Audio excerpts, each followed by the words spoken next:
So once again, I'm very thankful to the President Vikas Goyal ji, Vice President Dinesh ji, Mohit Sohi ji, Bhatia ji, Rajesh Kirk ji, and all the office bearers of this platform. The topic today for the day is, friends, critical issues in GST and 9 and 9C. And definitely we have had one experience of the earlier years जहाँ पे GST and 9 और 9C हमने file किया और वहाँ पर हमारे को बहुत सारी दिक्कत परेशानियां भी आई नजर आई हमारे को किस किस तरीके से हमारे को इश्यूज क्रिएट हुए हमारे सामने उसको रिजॉल्व करने की कोशिश की। इसके साथ साथ मुझे लगता है कि जो 18-19 का जो साल है ये कुछ नए इश्यूज को लेकर आएगा। तो आज की जो प्रेजेंटेशन है मैंने लगभग कुछ अलग अलग पार्ट्स में मैंने डिवाइड की है।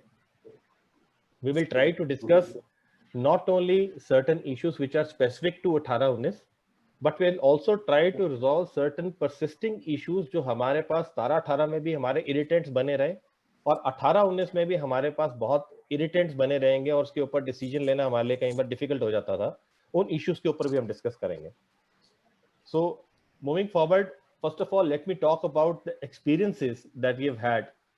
हमारा अभी तक का जो एक्सपीरियंस था वो ये था कि जो हमारे जीएसटी या 9-9C थे despite lot of clarification instructions were not free from error. और मुझे लगता है कि हम सब इस बात को एग्री करेंगे जीएसटी या 9 और 9C हमारे लिए साइंस से ज्यादा आर्ट बन गया क्योंकि मैथमेटिकल और अर्थमेटिकल कैलकुलेशन के जैग्रन के बीच में हमारे को ये टेबल्स बनाए गए लेकिन बहुत सारी जगहों के अंदर इतने ज्यादा हमारी जजमेंट और इतनी ज्यादा प्रोफेशनल हमारे को ओपिनियंस लेके इसके अंदर हमारे को फिगर्स डालनी पड़ी कि it became more of an art than science.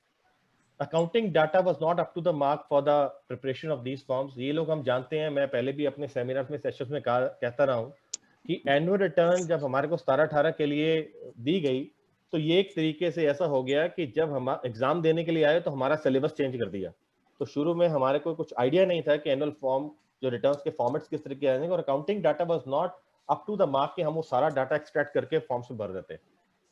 दूसरा हमारा एक और एक्सपीरियंस ये रहा कि कहीं ना कहीं हमारे आउटवर्ड सप्लाईज तो फेयरली करेक्ट थे डाटा और रिकॉर्ड के अंदर, लेकिन हमारे को बहुत इश्यूज आए जब हमने आईटीसी के बारे में इसके अंदर इश्यूज को रिजॉल्व करने की कोशिश की या आरसीएम के बहुत सारे इश्यूज आए हमारे पास और बहुत सारी इंस्ट्रक्शंस और बहुत सारे हमारे को क्लैरिफिकेशंस गवर्नमेंट की तरफ से भी आई और हम लोगों को खुद को भी इधर उधर वॉन्डर करना पड़ा फॉर दिस क्लैरिफिकेशंस।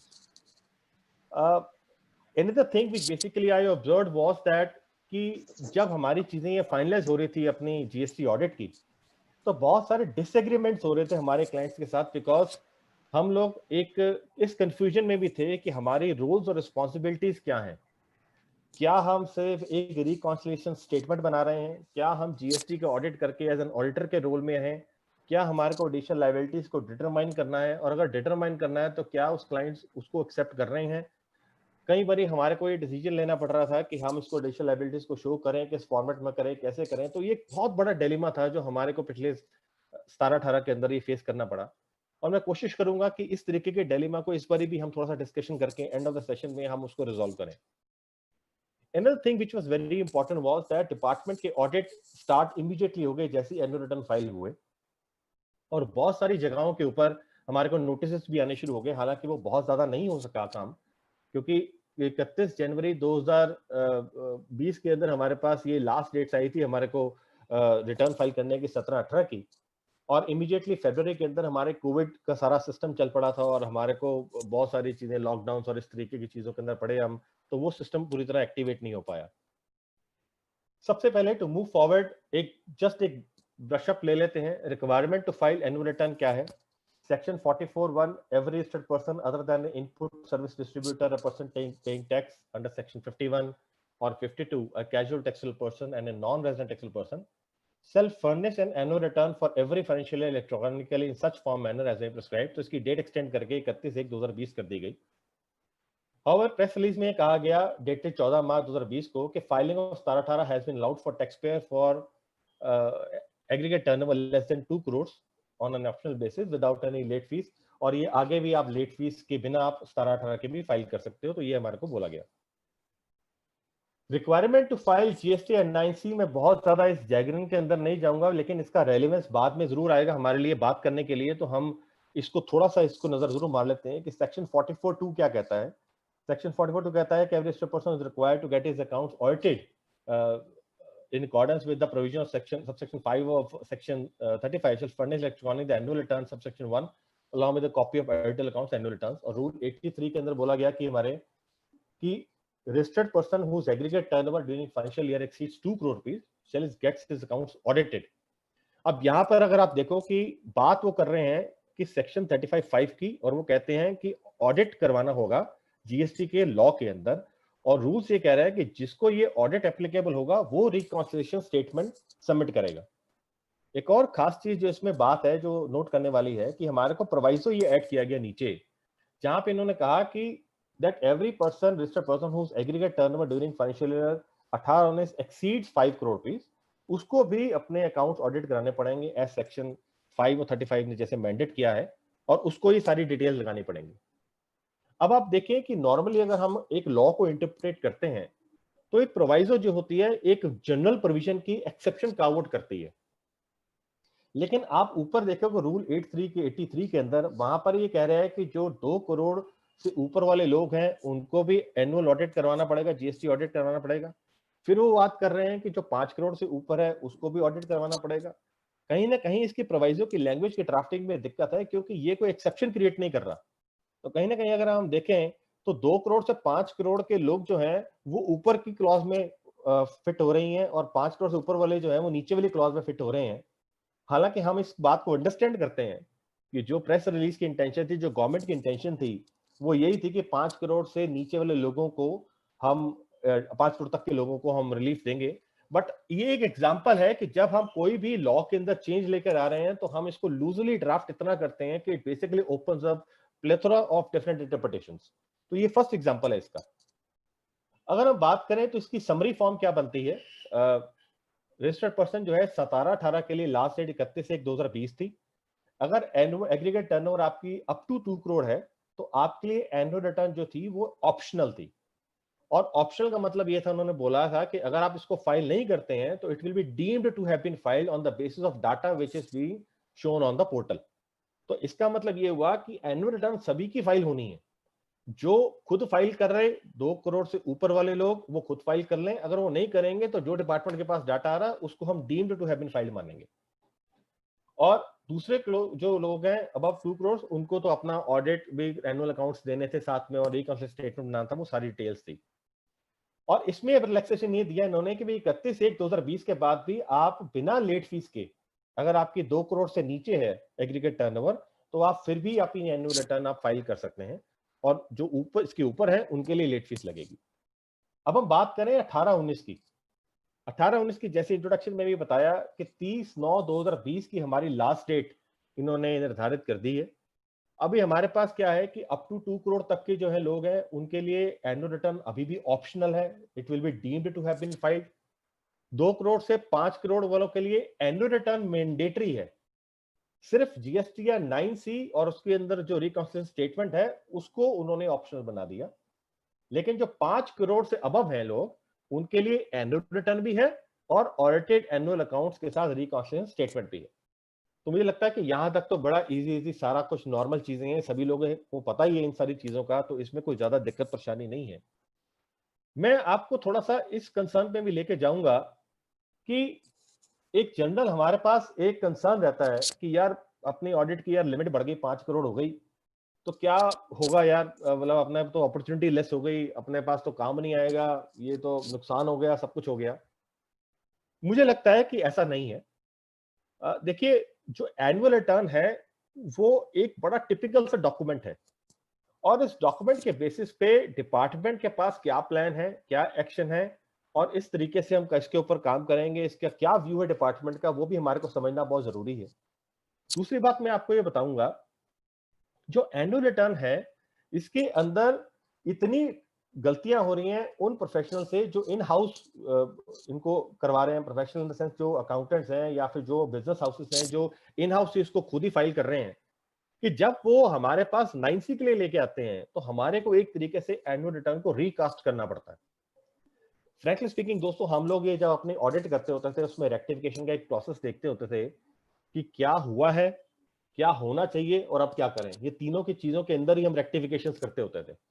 तो हमारे सामने इतनी गलत एनुअल रिटर्न्स आती हैं, और आज भी हम देख रहे हैं कि कुछ एक एनुअल रिटर्न्स जो इन हाउस लोगों ने की और हमारे पास अब सामने आ रहे हैं, उनकी प्लान, उनकी गलतियां और उनके जो मिस्टेक्स जो उन्होंने की हैं, तो हमारे को उसको प्रॉपर्ली रिकास्ट करने के बाद सोल्यूशन को सजेस्ट करना पड़ रहा है। वो एक बात है। दूसरी बात ये है कि अल्टीमेटली ये सारे लोग तो आपके पास ही आएंगे, और मेरे को अभी भी नजर आ रहा है कि बहुत सारे लोग हमारे पास आने भी शुरू हो गए हैं जो एनाटॉन इन हाउस करके आए थे और उनको बहुत दिक्कत परेशानियां हो गई थी। दूसरी बात ये हमारे को ये अंडरस्टैंड करना जरूर है कि डिपार्टमेंट का क्या पर्सपेक्टिव है इसमें। तो ये देखिए कि डिपार्टमेंट ने अपना एक ऑडिट प्लान 19-20 का ऑलरेडी एक रिलीज कर दिया था 25/6/2019 को। इसमें अगर आप मोटा मोटा देखें तो वो क्या कहता है, वो कहता है कि हम एसएससी को 3 कैटेगरीज में बांटेंगे, लार्ज, मीडियम और स्मॉल, उसके based on the annual turnover. अब ये प्लान तो है बेसिकली 17-18 का, इसलिए 9 महीने के टर्नओवर को एक्स्ट्रापोलेट करेंगे 12 महीने में। पर आप देखिए कि इसी तरीके का प्लान इन्होंने करंट ईयर के लिए 18-19 के रिलेटेड भी बनाना है। तो अब इन्होंने क्या कहा कि जो स्मॉल होगा वो होंगे जो 7.5 करोड़ के टर्नओवर या 10 करोड़ के टर्नओवर के होंगे, डिपेंडिंग अपॉन मेट्रो या नॉट मेट्रो। जो मीडियम होंगे वो 30 या 40 करोड़ के टर्नओवर के होंगे, और इससे ऊपर वाले जो होंगे लार्ज में होंगे। तो इन 3 कैटेगरी के बेसिस पे ये एसएससी को करेंगे, मैन पावर एलोकेट करेंगे। और अगर आप इस पोर्शन पे ध्यान दें तो इन्होंने ये कहा कि 80% जो एसएससी है उनको ऑडिट में कवर किया जाएगा, और उसमें से जो 70% जो एसएससी हैं उनको सीक्वेंशियली कवर करेंगे, मतलब जो लार्जर टर्नओवर से लेके स्मॉलर टर्नओवर तक है। जो रिमेनिंग 20% जो उन्होंने कहा कि जो 20% जो रिमेनिंग है उनको लोकल रिस्पेक्टर के हिसाब से, लोकल जो रिस्पेक्टर्स होंगे उसके हिसाब से लोकल कमिश्नरेट भी लिस्ट में इंक्लूड कर सकता है। तो मोटा मोटा देखिए कि लगभग 90% of the SSC will get covered under the audit as per the plan which has been released by the government. अभी ये कोविड करके ये डेफर जरूर हो गया है, पर ये खत्म नहीं होगा, ये इसको टेकअप जरूर किया जाएगा और ये काम तो जरूर होगा असेसमेंट का। आप इस बात को देखिए कि जब ये डिपार्टमेंटल ऑडिट्स आने शुरू होंगे उस टाइम के ऊपर हमारे को ये देखना भी जरूरी है कि क्या जीएसटी या 9 के अंदर जो हमने फिगर्स ली, क्या उसको कंसिडर करेंगे, उसका फॉल बैक आएगा एसएससी के ऊपर कि नहीं आएगा। इसको बताने के लिए मैं आपको एक अगले स्लाइड पर लेके जाता हूं। ये देखिए, ये एनेक्चर 5 है इनका ऑडिट मैनुअल का जो डिपार्टमेंट ने रिलीज किया। इन्होंने ऑडिट मैनुअल के अंदर क्या क्या एरियाज रखे हैं। देखिए वो क्या करता है कि क्या क्या वो बेसिस लेगा इंफॉर्मेशन के, records maintained under section 35, GSTR 9 इसको पूरा कॉग्निजेंस लेगा, cost audit report, income tax audit report, trial balance, annual report और आईटीआर 6 जो आपकी फाइल हुई है कंपनीज के केस में। इसके अलग अलग कॉलम बना दिया और ये एनेक्सर बना दिया ऑडिट मैनुअल का डिपार्टमेंट की तरफ से जो रिलीज हुआ है। अब यहां से आपको सिग्निफिकेंस नजर आती है कि यहां पर डिपार्टमेंट रिकॉर्ड्स मेंटेनेंस के बाद सबसे पहली चीज जो उठाना चाहता है वो जीएसटीआर 9 को उठाना चाहता है। और जीएसटीआर 9 के अंदर जितने भी डिफरेंसेस निकल के आ रहे हैं, जितने भी फिगर्स निकल कर आ रही हैं, उसको पहले कंपैरेटिव उसके चार्ट बना के वो ऑडिट के लिए, और ये इनका डेस्क रिव्यू है, ये डेस्क रिव्यू करके ही वो एसएससी को नोटिस इशू करेंगे या उनसे डिटेल्स वो मंगवाएंगे और उसके बाद एसएससी के प्रिंसिपल पे जाएंगे, उनको बुलाएंगे। So this is the significance on which basically we can understand कि GSTR का एनुअल रिटर्न का सिग्निफिकेंस कितना है। टर्नओवर कितनी हमारी 9C की इन्होंने इंक्रीज करती, उससे कोई फर्क नहीं पड़ता। जीएसटी ऑडिट के टाइम पे जितने लोगों ने जीएसटीआर 9 फाइल की है और रेकलेसली फाइल की है, उस सबका फॉल बैक आएगा और वो सारे लोग एसएससी जो आएंगे उन प्रोफेशनल्स के पास आएंगे जो अपडेटेड है और जो लोग इसको अब प्रॉपर्ली हैंडल कर सकते हैं। So I believe there is huge opportunity which is available in the GST, which has been suburb basically थोड़ा सा because of ये कोविड पैराडेमिक के कारण। एग्रीगेट टर्नओवर बड़ी इंपॉर्टेंट है, बिकॉज जहां पर हम बात कर रहे हैं कि भी एग्रीगेट टर्नओवर क्या है, हमारी 2 करोड़ के टर्नओवर क्या है, हमारी 5 करोड़ के टर्नओवर क्या है, तो उस टर्नओवर को लेकर हमारे अंदर बड़ी एप्रीहेंशन होती है। और आपको पता है कि हम नॉर्मली जीएसटी लॉ के अंदर हम देखते हैं taxable supplies and exempt supplies, और टैक्सेबल सप्लाईज के अंदर हम देखते हैं कि जो एग्जाम सप्लाईज नहीं है वो टैक्सेबल सप्लाईज है। एग्जाम सप्लाईज के अंदर वो तीनों चीजें इंक्लूडेड है, हमारी एग्जम्प्टेड अंडर नोटिफिकेशन है, हमारी नील रेटेड है, और या हमारे pass out of the act he supply जो है वो एग्जम्प्ट की गई है। नो सप्लाई इसका पार्ट नहीं बनती, वो अलग से एक और एरिया ऑफ कंटेंशन है कि भी कौन सी सप्लाई है, कौन सी नो सप्लाई है। तो सेक्शन 7 को भी पढ़ना बहुत जरूरी है ताकि हम अंडरस्टैंड कर सकें कि what is a no supply area, what is a supply but non GST supply, what is a nil rated supply, what is exempted under notification that supply, and then what is remaining is a taxable supply। और इन सब का मिश्रण, इसकी understanding से हमारी aggregate turnover बनती है। थोड़ी सी इसकी अंडरस्टैंडिंग इस करके जरूरी है क्योंकि कई बार हमारे दिमाग में ये कंफ्यूजन आ जाता है कि when a case is a borderline case, when a case is a borderline case, 5 crore के टर्नओवर में फॉल कर रहा है कि नहीं कर रहा, तो मुझे लगता है कि थोड़ा सा लिबरल व्यू उसके अंदर लेके जहां पे आपको बॉर्डरलाइन केस होता है तो उसका जीएसटी 9C फाइल कर लेना चाहिए। एक बहुत इंपॉर्टेंट रिसेंटली एआर आया था हमारा कर्नाटका का, अनिल कुमार अग्रवाल। तो इस एआर के अंदर तो इन्होंने वैसे प्लेथोरा ऑफ एग्जांपल्स हमारे को दे दी थी कि कौन कौन सी सप्लाईज हैं जो हमारी एग्रीगेट टर्नओवर में फॉल करती हैं, कौन सी नहीं करती हैं। तो मुझे लगता है कि उसको भी एक बारी नजर मार लेना बहुत जरूरी है। मैं अभी इस चीजों के बहुत डिटेल में नहीं जा रहा हूं बिकॉज हमारा area of discussion something else, so this is also very very important to be taken care of. Coming to certain relaxations which have been given in the annual return, ये हम सबको पता है कि एनुअल रिटर्न के अंदर हमारे को रिलैक्सेशंस काफी दी गई थी। दोस्तों यहाँ पर मुझे मालूम है कि पिछले 17-18 के एनुअल रिटर्न के फाइल करने के दौरान हमारे इतने सारे लेक्चर्स हो चुके हैं, इतनी हमारी डिस्कशन हो चुकी है कि फॉर्मेट में क्या है, कौन कौन से इसमें टेबल्स हैं, उसमें क्या हमने डाटा फिल करना है, क्या नहीं करना। इस डिस्कशन में, आज के डिस्कशन में उन चीजों के ऊपर बिल्कुल नहीं जाऊंगा। लेकिन हमारे पास रिलैक्सेशंस क्या है जो हमारे को लास्ट मोमेंट पे 17-18 के लिए अवेलेबल करवाई गई थी, और वो रिलैक्सेशन 18-19 में भी एप्लीकेबल है, तो वो हमारे लिए जानना बहुत जरूरी है। तो टोटल ये जो टेबल है, table 4B to 4E, hello, yes, table 4B to 4E details of outward taxable supplies. यहां पर tables can be filled net of debit and credit note, क्योंकि पहले हमारे को इंस्ट्रक्शन ये दी गई थी कि क्रेडिट और डेबिट नोट को आप अलग से इसको शो करें, और उसमें कंफ्यूजन बहुत ज्यादा हो रही थी। तो इन्होंने बाद में ये रिलैक्सेशन दे दी कि आप इसको net of debit and credit note भी दिखा दीजिए, कोई दिक्कत वाली बात नहीं है। 4I और 4L अगर आप नहीं भी भरना चाहते तो नो प्रॉब्लम। 5A और 5F जो हमारे पास नॉन टैक्सेबल आउटपुट सप्लाईज की बेसिकली बात होती है, जिनके ऊपर आउटपुट टैक्स नहीं बनता था, उसके लिए भी इन्होंने कहा कि आप नेट ऑफ क्रेडिट नोट और डेबिट नोट आप इसको अंदर फाइल कर दीजिए। 5D और 5F की हम बात करें exempted related non GST supplies के लिए, तो इसको उन्होंने ऑप्शन कर दिया कि आप इसकी सिंगल एक रिपोर्ट कर दीजिए एग्जम्प्टेड सप्लाईज के अंदर 5D के अंदर, अगर आपके पास ये बाइफर्गेशन नहीं है। क्योंकि डेफिनेटली एक चीज जिसके ऊपर टैक्स लायबिलिटी हमारी बनती भी नहीं थी, उसकी बाइफर्गेशन कौन रखेगा, तो ये भी ऑप्शन उन्होंने यहाँ पर दिया। इसी तरीके से हमारे को 6B 6E जो डिटेल ऑफ आईटीसी अवेल्ड है, उसके अंदर भी हमारे को उन्होंने ऑप्शन दे दी कि आप इसको इनपुट्स रो के अंदर ही सारा डाटा दे दीजिए, बिकॉज ये कंफ्यूजन हो गया कि सर्विसेज के अंदर, कैपिटल गुड्स के अंदर इनपुट्स के ऊपर बाइफर्केशन कौन करेगा। Similar relaxation was given in 6C and D also. अगर हम आगे बात करें 7A और 7E के अंदर, ये रिवर्सल्स का टेबल था हमारा। ये सारा का सारा टेबल्स के अंदर डिटेल्स ऑफ आईटीसी रिवर्सल देनी है, तो आप सारे के सारे जो रिवर्सल है अलग अलग बाइफर्केशन नहीं कर सकते हो, आप 7H में दे दीजिए रिवर्सल। 7F और 7G के अंदर on account of tran 1 tran 2 था, तो उन्होंने कहा कि आप इसको detail need to maintain reporting table 7F and 7G respectively. अब 8A 8AD ये हमारे पास एक ऐसा टेबल आया जिसके अंदर रिकॉन्सिलेशन थी हमारी जीएसटी 2A के साथ। और 2A को आपको पता है कि हमारे पास इतना हॉच पॉच हो गया था कि हमारे पास जितनी भी डेट का हम अलग अलग 2A निकालते थे, वो फिगर अलग अलग ही निकल के आती थी, और इसके अंदर डाटा का बहुत ज्यादा हॉच पॉच हुआ पड़ा था।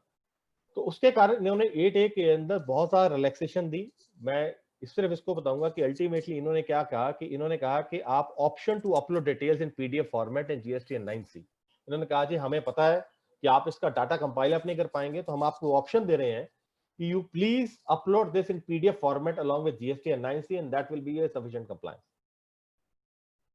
इसके बाद अगर हम बात करें यहाँ पर टेबल 10 to 14 की, तो transaction related to previous financial year हमारे को 10 to 14 टेबल नंबर जो पार्ट 5 था हमारा जीएसटी 9 का, उसमें करना था।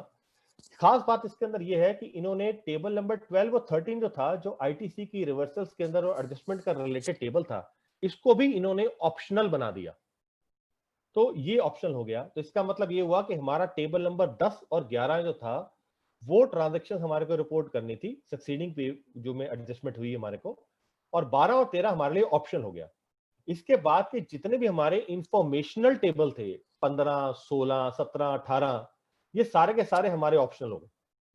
तो एनुअल रिटर्न में इन्होंने बहुत सारे रिलैक्सेशन दे दी, जो ओरिजिनल फॉर्मेट और स्ट्रक्चर ऑफ एनुअल रिटर्न था वो सारा का सारा चेंज कर दिया, और इतनी रिलैक्सेशंस और ऑप्शंस देने के बाद ही they could basically after extending so many of dates, उसके बाद ये फाइल करवा पाए 17-18 की।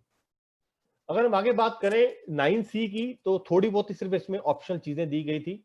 सबसे इंपॉर्टेंट चेंज जो था वो नीचे दिया गया है कि पहली बात इन्होंने जो ह्यू एंड करे मचा हुआ था, कैश फ्लो स्टेटमेंट जो हमारे को साथ लगानी थी उसको ऑप्शनल कर दिया, जो इस साल 18-19 के लिए भी ऑप्शनल है। उसके साथ साथ जो हमारा रिपोर्टिंग रिक्वायरमेंट थी उसको चेंज किया from true and correct to true and fair, which is also a big relief. अभी मैं इसके ऊपर भी आपसे बात करूंगा कि हमारा रोल रिस्पॉन्सिबिलिटीज क्या है। तो cash flow also made optional. Let us see further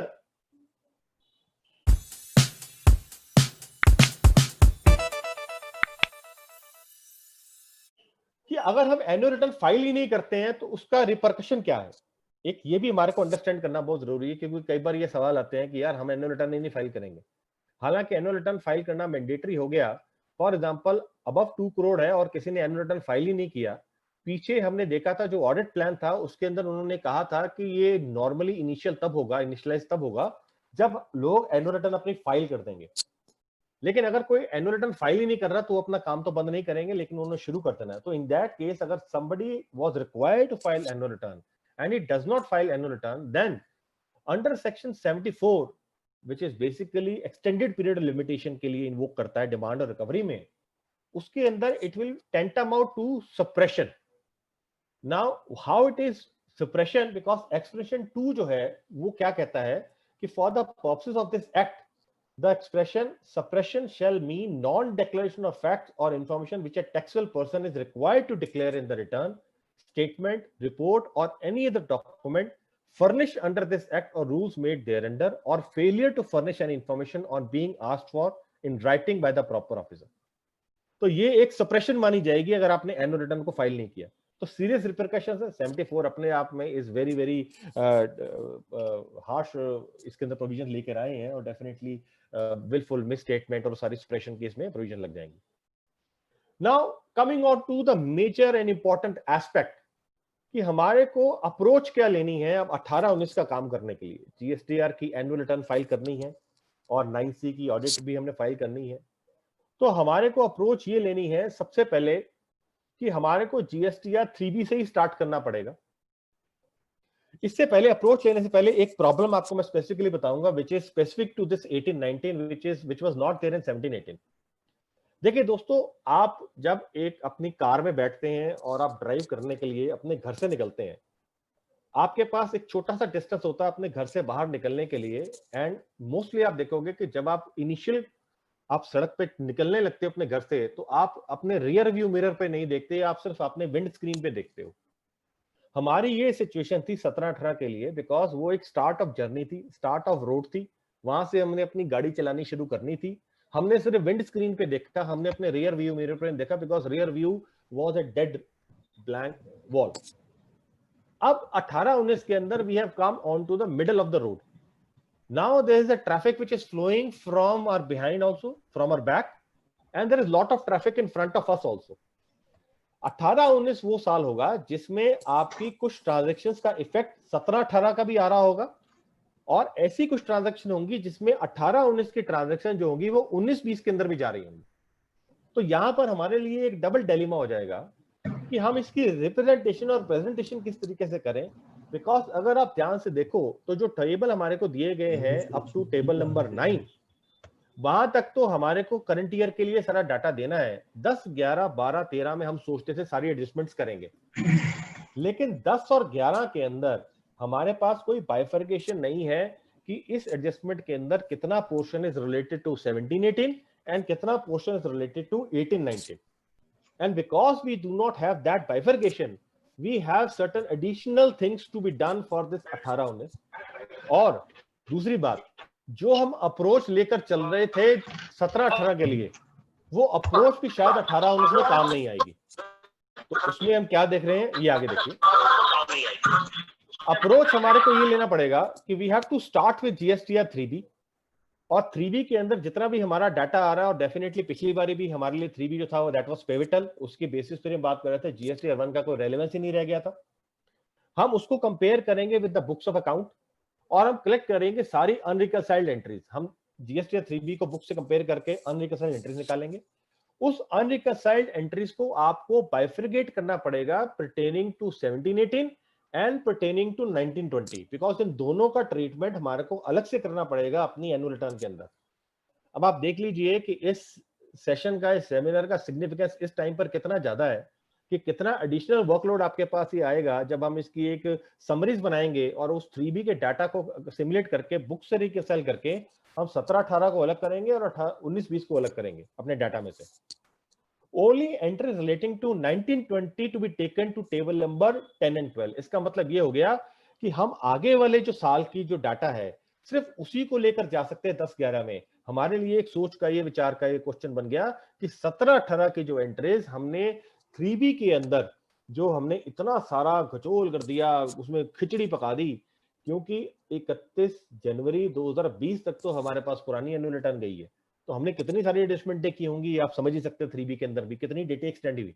31 मार्च 2019 तक तो आईटीसी लेने का भी डेट पीरियड एक्सटेंड कर दिया उन्होंने।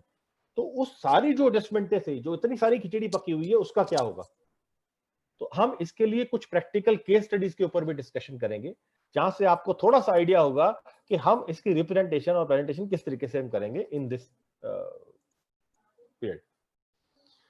अब what did we do in 17-18 and there is a specific concern of spill over transactions.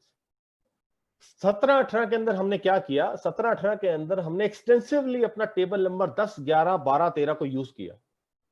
और दोस्तों कहीं ना कहीं हमारे को आगे का फ्यूचर प्रेडिक्शन नहीं था, क्योंकि हम लोग जोशी तो है नहीं कि आगे वाले फॉर्म के अंदर ही क्या चेंज करेंगे क्या नहीं करेंगे। तो 17-18 के अंदर हमने ये अज्यूम किया कि भैया 10 और 11 नंबर टेबल के अंदर ये हम जो भी एडजस्टमेंट कर रहे हैं, तो जब ये डाटा एक्स्ट्रापोलेट होगा या ऑटो पॉपुलेट होगा 18-19 के एनुअल रिटर्न के अंदर, तो इसकी एडजस्टमेंट करके डाटा ऑटो पॉपुलेट होगा। लेकिन ऐसा कुछ नहीं हो रहा। यहां से इसका कोई इफेक्ट कैरी फॉरवर्ड नहीं हो रहा 17-18 के जो टेबल नंबर 10, 11, 12, 13 का था। 12-13 तो वैसे ही ऑप्शन था, लेकिन काफी लोगों ने भरा था। तो ये हमारे लिए एक बहुत बड़ी प्रॉब्लम थी, और ये हमारे को प्रॉब्लम का एक स्पिल ओवर इफेक्ट ये आएगा कि हमने जितना 17-18 के अंदर काम किया, उसका जो एक स्ट्रेच था 19-20 के अंदर आ रहा है, उसके स्पिल ओवर को हमारे को संभालना सबसे पहले पड़ेगा। नाउ लेट अस सी कि ये जो स्पिल ओवर है, इसको हम किस तरीके से संभालें। कुछ प्रैक्टिकल केस स्टडीज हैं जिसके ऊपर हम बात करने वाले हैं। सबसे पहले हम प्रैक्टिकल केस स्टडी की बात करें आउटवर्ड सप्लाई की, और उसके टेक्स्ट को हम कैसे एडजस्ट करेंगे। अब इंपॉर्टेंट चीज ये है कि बेसिस क्या होने चाहिए हमारे फिगर्स के जीएसटी 9 में। हमारे पास क्वेश्चंस बहुत ज्यादा आ जाते हैं कि whether figures of 17-18 reported in 18-19 be included in tables 4 and 5 and reported consolidated. ये एक सवाल हमारे लिए बहुत ज्यादा बड़ा आ गया। अब 17-18 के अंदर हमने सप्लाई जो है टेबल नंबर 10 में दिखा दी, जो हमने सप्लाई रिपोर्ट नहीं की थी हमने 17-18 में, पर 18-19 में आकर रिपोर्ट की हमने, और उसके ऊपर टेक्स्ट भी दिखा दिया। तो क्या टेबल नंबर 4 और 5 होगा, जो हमारी more important is table number 4, तो क्या उसके अंदर जो 18-19 की सप्लाईज है उसके साथ जो हमने टेबल नंबर 10 में 17-18 में सप्लाईज को मेंशन किया था, ये सप्लाईज हमने 18-19 में दिखाई हैं, उसको ऐड करके सप्लाईज को वहां पर दिखाएंगे? ये एक बहुत बड़ा डिलेमा है।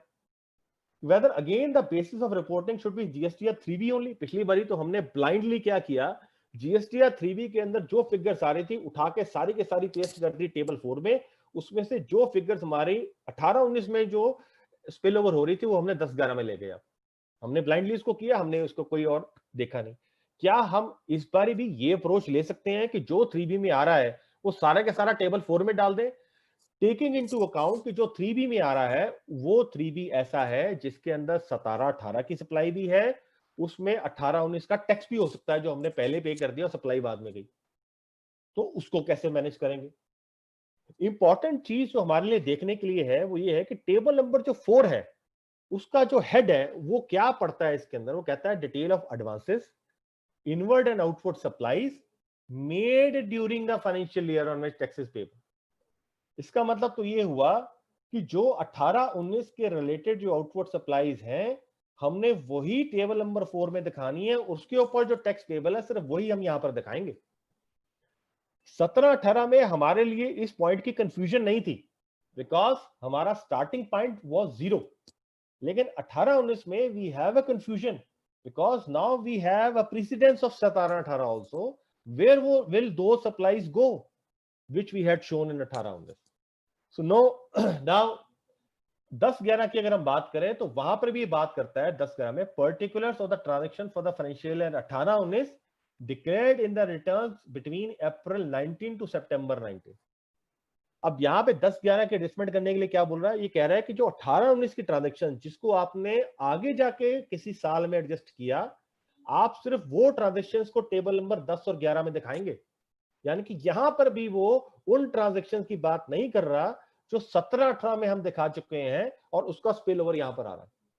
तो इसका मतलब ये हुआ कि अगर हम किसी तरीके से टेबल नंबर 4 में ऊपर जाकर अगर हम सिर्फ 18-19 की एडजस्टमेंट अगर हम डालें और नीचे टेबल 10 और 11 में 17-18 की नेगेटिव फिगर्स डाल के इसको एडजस्ट करने की कोशिश करें, तो as per the instruction table की हेडिंग हमारे को वो भी अलाउड नहीं है।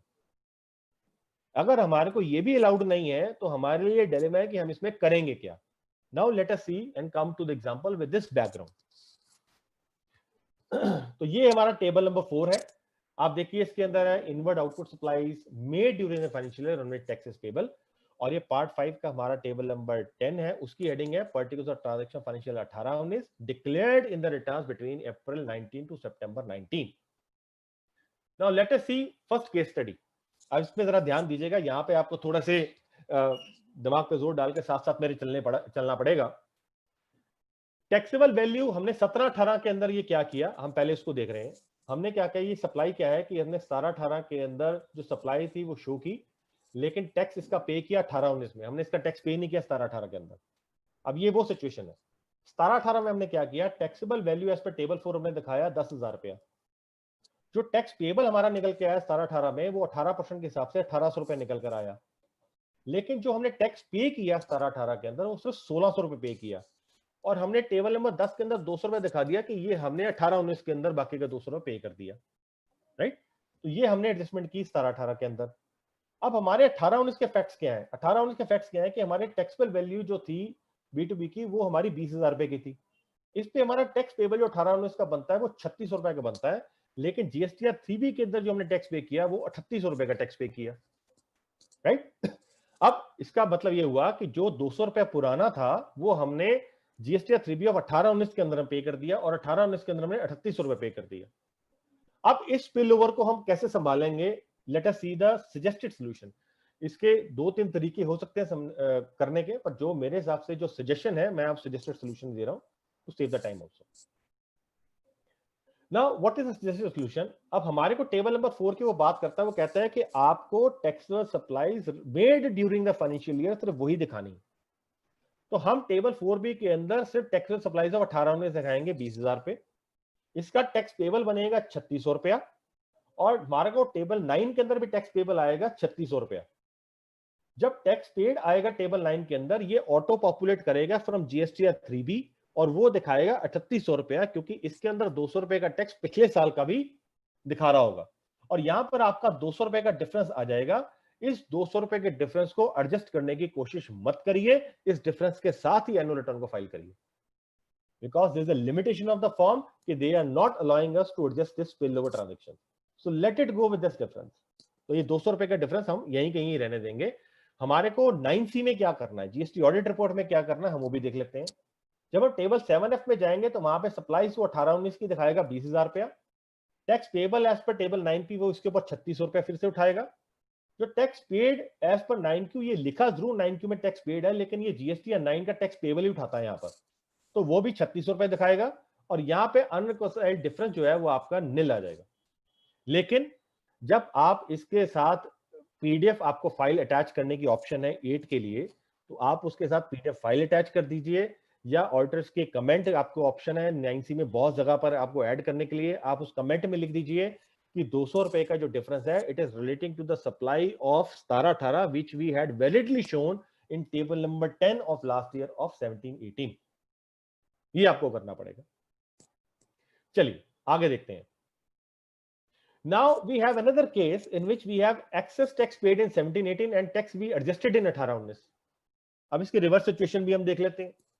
रिवर्स सिचुएशन में क्या है कि टेबल नंबर 17-18 के हम इसके अंदर एग्जांपल लेके चलते हैं। Taxable value as per table 4 जो है वो हमारा है 10,000 रुपया।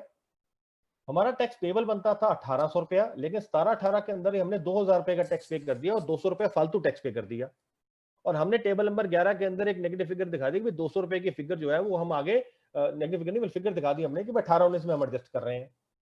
Now what we did in 18-19 में हमने क्या किया कि टैक्सेबल वैल्यू जो हमारा 18-19 की थी वो 20,000 रुपए की थी। इस पे टैक्स पेबल जो बनता था वो 3600 रुपए का बनता था, लेकिन हमने टैक्स जो पे किया 3B में वो हमने 3400 रुपए पे किया, क्योंकि जो पिछले साल का 200 रुपए था वो हमने इसमें एडजस्ट कर लिया। अब आप देखिए कि इस सिचुएशन के अंदर हमारा सजेस्टेड सॉल्यूशन इसका क्या है। अगेन जो हमारे प्रिंसिपल्स हैं हम उसी को फॉलो करेंगे। वो प्रिंसिपल्स क्या है, टेबल 4B के अंदर हम इसको 20,000 रुपए दिखाएंगे दोबारा से। टैक्स पेबल हमारा 3600 रुपए आ जाएगा, टैक्स पेबल हमारा फिर 3600 आ जाएगा, टैक्स पेड हमारा 3400 आएगा, और अगेन यहां पर एक डिफरेंस आ जाएगा 200 रुपए का, जैसे हमने पिछली बार किया था। यहां पर भी डिफरेंस को आ लेने दीजिए, इसको चेंज मत करिए, कोई जरूरत नहीं हमारे डिफरेंस को जबरदस्ती एडजस्ट करने की। लेट दिस डिफरेंस कम। अब उसी तरीके से नीचे भी टेबल 7F में 20,000 रुपए आया, टैक्स पेबल हमारा 3600, और टैक्स पेबल फिर वो यहीं से उठाएगा फिर 3600, तो यहां पर निल आ जाएगा। यहां पर एक पॉइंट बहुत ज्यादा इंपॉर्टेंट है जो मेरे को आपको रेफर करना है कि इसका सोल्यूशन एक ऑडिटर्स नोट से जीएसटी या 9C में तो ये है कि हम एक्सप्लेन कर देंगे कि 200 रुपए का डिफरेंस आ जाएगा, और वो आया है इस कारण क्योंकि हमने टेबल नंबर 10 या 11 ऑफ द लास्ट ईयर हमने इसको शो किया हुआ था, और वो वैलिडली एक्सप्लेन हो जाएगा। उस केस में क्या होगा जहां पर हमारे को जीएसटी या 9C फाइल करने की रिक्वायरमेंट नहीं है, वहां पर क्योंकि एनुअल रिटर्न जो है एज सच उसके अंदर कोई पीडीएफ फाइल ऐड करने की कोई ऑप्शन नहीं है, हम कोई वहां पे कमेंट वगैरह कोई चीजें ऐड नहीं कर सकते हैं।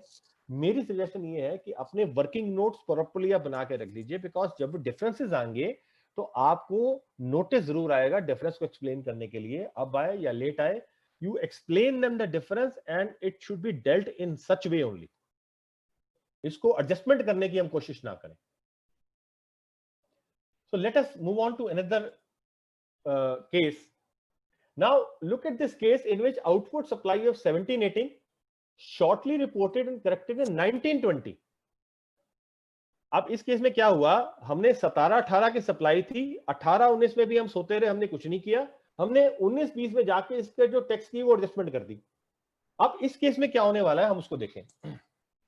इस पे taxable value as per table 4 हमने 10,000 रुपए दिखाया, टैक्स पेबल एज पर 17-18 हमारा 1800 रुपए बना, टैक्स पेड हमने किया 1440 रुपए, और 360 रुपए का टैक्स का बैलेंस हमारा रह गया। ये जो टैक्स का बैलेंस हमारा रह गया ये हमने टैक्स जाके पे किया 19-20 के अंदर। 19-20 में हमारे पास क्या था, 18-19 के तो कोई सिंपल है, कोई गलती नहीं हुई कि 20,000 रुपए की वैल्यूएबल सप्लाई थी, 3600 टैक्स पेबल था और 3600 टैक्स पे कर दिया, simple, no problem. What we did in 19-20 के अंदर क्या किया हमने, 50,000 रुपए की टैक्सेबल वैल्यू थी, टैक्स पेबल था हमारा 9,000 रुपया, और टैक्स पे हमने किया 9,360 रुपया, यानी कि ये 360 भी हमने यहां पर पे कर दिया, और 9,360 रुपए हमने जीएसटी 3B में पे कर दिया। तो this is what we did. Now let us see इस सिचुएशन को हम किस तरीके से हैंडल करेंगे। और फ्रैंकली स्पीकिंग यहां पर हमने एक डेफरमेंट ऑफ जो एरर थी उसकी की, वो हम उसको कैसे संभालेंगे। टेबल नंबर 4B जो है उसमें हमारा 20,000 रुपए का अमाउंट था, टैक्स पेबल अंडर 4B दोबारा से 3600 रुपए आ गया, टैक्स पेबल फिर 3600 रुपया और टैक्स पेड 3600 रुपया, कोई प्रॉब्लम नहीं। 18-19 की सप्लाई सारी की सारी करेक्ट थी, इस डाटा को हैम्पर मत करिए, सारा का सारा डाटा करेक्टली फाइल करिए, नो प्रॉब्लम एट ऑल। और नीचे आपकी भी जाएगी, आप अलग अलग जीएसटी या 9 को खराब मत करिए। इस जो प्रॉब्लम एरर है इसको सॉल्यूशन, इसका एडजस्टमेंट आप 18-19 में मत करिए, इसकी एडजस्टमेंट जब 19-20 आएगा उसमें आपको डिफरेंस निकालना पड़ेगा। 19-20 की डिफरेंस के अंदर उसमें आप इसको एडजस्ट करके एक्सप्लेन करिए, ना कि 18-19 में। This is my humble suggestion, because आपको एक्सप्लेन डिफरेंस ये करना पड़ेगा। सो आप देखिए कि despite the error which was continuing from 17-18, we did not let it spill over 18-19, it definitely spilled in 19-20. We basically are going to adjust it in 19-20 only, और वहीं पे इसको एक्सप्लेन करेंगे। Now 3 case studies we have done, these are very simple case studies, बड़ा आसानी से हमारा को सब कुछ मिल गया। अब एक केस स्टडीज के ऊपर, एक नेक्स्ट केस स्टडी के ऊपर I will take a pause, और मैं आपको थोड़ा सा ब्रेनस्टॉर्मिंग करने की अपॉर्चुनिटी दूंगा। अब ये देखिए कि मल्टीपल इश्यूज कितने जबरदस्त है यहां पर आपको थोड़ा सा आनंद आएगा। यहां पर क्या किया 17-18 के अंदर taxable supply as per books जो थी वो हमारी थी 25,000 रुपया, इसके ऊपर टैक्स बनता था हमारा 3,000 रुपए के करीब, 3,000 रुपया। हमने ये सप्लाई 17-18 में ना तो टेबल 4 में दिखाई, टैक्स पेबल नहीं दिखाया, टैक्स पेड नहीं दिखाया, सारा का सारा हमने कहा कि ये हमने अगले साल में टैक्स पे कर दिया, सप्लाई भी अगले साल में हमने दिखाई, हम जीएसटी में दिखाने भी भूल गए थे। तो हमने टेबल नंबर 10 में 17-18 में सारी की सारी सप्लाई दिखाई और मैटर फिनिश कर दिया। अब देखिए 18-19 में फिर से हमारे से बहुत बड़ी गलतियां हो गई। अब ये सिचुएशन इस तरीके की आएंगी, कॉम्प्लेक्स सिचुएशन, सीधी सीधी तो हमारे को समझ में आती है। Tax supply as per books थी 5 लाख रुपए की और 60,000 का टैक्स आया, राइट। लेकिन जो 3B में हमने दिखाया वो दिखाया 4,95,000 रुपया और 59,400 रुपीज। अब ये कैसे दिखाया कि हमने 17-18 की 25,000 रुपए की ये सप्लाई दिखाई, राइट, और 18-19 की हम 470 की सप्लाई दिखाई आउट ऑफ 5 लाख रुपए। हम बाकी की 30,000 रुपए की सप्लाई दिखाई नहीं पाए। जो बाकी की 30,000 की सप्लाई थी उसमें से 20,000 की सप्लाई तो हमने 19-20 में पे कर दी, राइट, और 10,000 रुपए की सप्लाई हम दिखाना ही रह गए। अब आप देखिए कितनी कॉम्प्लेक्स सिचुएशन बन गई। ये कॉम्प्लेक्स सिचुएशन में क्या है कि इसमें स्पिल ओवर आ रहा है हमारा 17-18 का। ये 25,000 रुपए की सप्लाई थी, ये हमने पिछले साल में नहीं दिखाई थी, इसको हमने 18-19 में दिखाई। 18-19 में जो हमारी सप्लाई थी उसमें से 20,000 हमने 19-20 में दिखाई और 10,000 रुपए की सप्लाई तो हम दिखा ही नहीं पाए कहीं पर भी। अब इस सिचुएशन के अंदर हमारे पास क्या ऑप्शन बनता है? एक बात तो हमारे को बड़ी क्लियर है कि 18-19 में जो हमारी ये 10,000 की सप्लाई है जो हम दिखा ही नहीं पाए और उसके ऊपर जो 1,200 रुपए का जो टैक्स बनता है, इसको तो हमारे को टैक्स पे करना पड़ेगा थ्रू DRC 03। इस बात पे तो हम सब एग्री करते हैं, इसमें कोई प्रॉब्लम नहीं है। अब हम इसको देखेंगे, इसकी रिप्रेजेंटेशन और प्रेजेंटेशन इसकी कैसी होगी। देखिए 4B के अंदर हम इसमें दिखाएंगे टैक्स 4,80,000 रुपए की सप्लाई दिखाएंगे। ऐसा क्यों? आप देखिए पुराने जो हमारी स्लाइड थी इसके अंदर हमारा 470 की सप्लाई थी 18-19 की और 10,000 की सप्लाई थी हमारी जो हमने कहीं शो नहीं की थी। तो हमने जैसे हमारा पुराना भी एक्सपीरियंस रहा, हम ये सप्लाई को 10,000 रुपए को हम ऊपर ऐड कर देंगे in 470 and we will show it as 480 over here, right. और उसी का हमने टैक्स भी ऐड कर दिया कि 57,600 रुपए का टैक्स हमारा पेबल बनता है। अब 57,600 में से हमारा टैक्स पेड जो है ये GSTR 3B से ऑटो पॉपुलेट करेगा। हमारा GSTR 3B में जो टैक्स था वो हमने ये पे किया था 59,400 रुपीज। अब इस 59,400 रुपीज को टैक्स पेड में ले आएगा ये। अब देखिए यहां पर हमारे पास 1,800 रुपए का डिफरेंस आ गया। जब यहां पर 1,800 रुपए का डिफरेंस आया तो ये 1,800 रुपए का डिफरेंस को हम कैसे एक्सप्लेन करेंगे? ये डिफरेंस क्यों आ रहा है ये देखिए। एक तो ये आ रहा है डिफरेंस 3,000 रुपए का, जो 25,000 रुपए की सप्लाई थी 17-18 की, जो हमने 18-19 के टेबल्स में नहीं शो की। इस बात को ध्यान दीजिए, हम अगर इसको शो करना चाहते हैं तो हम 4,80,000 रुपए के अंदर वो 25,000 रुपए ऐड कर देते, यहाँ पे वो टैक्स ऐड कर देते तो 3,000 रुपए का डिफरेंस यहीं पे निकाल देते। पर ऐसा नहीं करना, क्योंकि टेबल का जो प्रिंसिपल हमने पीछे डिस्कस किया था उसको वायलेट करेगा। हमने यहाँ पर इस 3,000 रुपए के डिफरेंस को यहीं पे रहने दिया और उसके अलावा 1,200 रुपए का जो डिफरेंस है ये वो डिफरेंस है जिसका हमने एक्चुअल टैक्स पे करना है थ्रू DRC 03। हमें क्लियर? यहां पर मुझे लगता है कि थोड़ी सी कॉम्प्लेक्स सिचुएशन है, बट आप इसका अब एक्चुअल स्पिरिट समझ पाएंगे कि हमारे लिए कितना ज्यादा इंपॉर्टेंट है कि हम 18-19 की ट्रांजैक्शंस के अंदर 17-18 के स्पिल ओवर को भी आइडेंटिफाई करें और 19-20 के अंदर जो इफेक्ट हमारा आगे स्पिल ओवर जा रहा है उसको भी आइडेंटिफाई करके उसका अलग अलग तरीके से ट्रीटमेंट करें। टेबल नंबर 10 की बात करें तो मैंने आपको ये बताया था, टेबल नंबर 10 की जो हेडिंग है वो यही कहता है कि यहां पर वो सप्लाईज आनी है जो रिलेटिंग टू 18-19 है, लेकिन हमने अप्रैल 19 टू सितंबर 19 में इसको एडजस्ट कर दी 19-20 में। अब ये वाली वो सप्लाई थी जो आप पिछले वाले एग्जांपल में देखें कि ये वो वाली सप्लाई थी 20,000 रुपए की जिसके ऊपर 2400 रुपए टैक्स था, जो 18-19 की सप्लाई थी और हमने 19-20 की 3B में दिखाई थी। तो इसको हम टेबल नंबर 10 में दिखा देंगे। अब इसका हमारा इफेक्ट क्या बना? इफेक्ट ये बना कि 4,80,000 रुपए की सप्लाई हमने ऊपर दिखाई, 20,000 की सप्लाई हमने 10 में दिखाई, तो हमने 5 लाख रुपए की जो हमारी एक्चुअल सप्लाई बनती थी as per audited books of account हमने वो पूरी कर दी 18-19 की। तो हमने 17-18 के सप्लाई का कोई इफेक्ट नहीं लिया यहां पर। क्लियर? अब उसके अंदर टैक्स पेबल हमारा जो आया वो 60,000 रुपए ही आया। टैक्स पेड जो है वो पेबल ही उठाता है यहां से 57,600 का, तो टैक्स पेड और पेबल को हमने यहां से उठा लिया, तो ये आ गया 57,600। अब यहां पर अनरिकॉन्साइल्ड डिफरेंस जो आ गया हमारा 2400 रुपए का आ गया। यहां पर आपको डिफरेंस को एक्सप्लेन करना पड़ेगा और साथ में आपको नोट लगाना पड़ेगा कि ये अनरिकॉन्साइल्ड डिफरेंस टेबल नंबर 11 के अंदर क्यों आ रहा है, ये टेबल नंबर 10 में आपको एक्सप्लेन करना पड़ेगा। पर इस डिफरेंस को आप जबरदस्ती जगलिंग करके ऑफ द फिगर्स इसको निकालने की कोशिश मत करिए। एम आई क्लियर अभी तक? आई होप थोड़ा सा मैं आपको इफेक्ट क्लियर कर पाया हूं कि हमारे को आउटपुट सप्लाई का ये किस तरीके से इश्यू आएंगे, उसका स्पिल ओवर कैसे हमने क्लियर करना।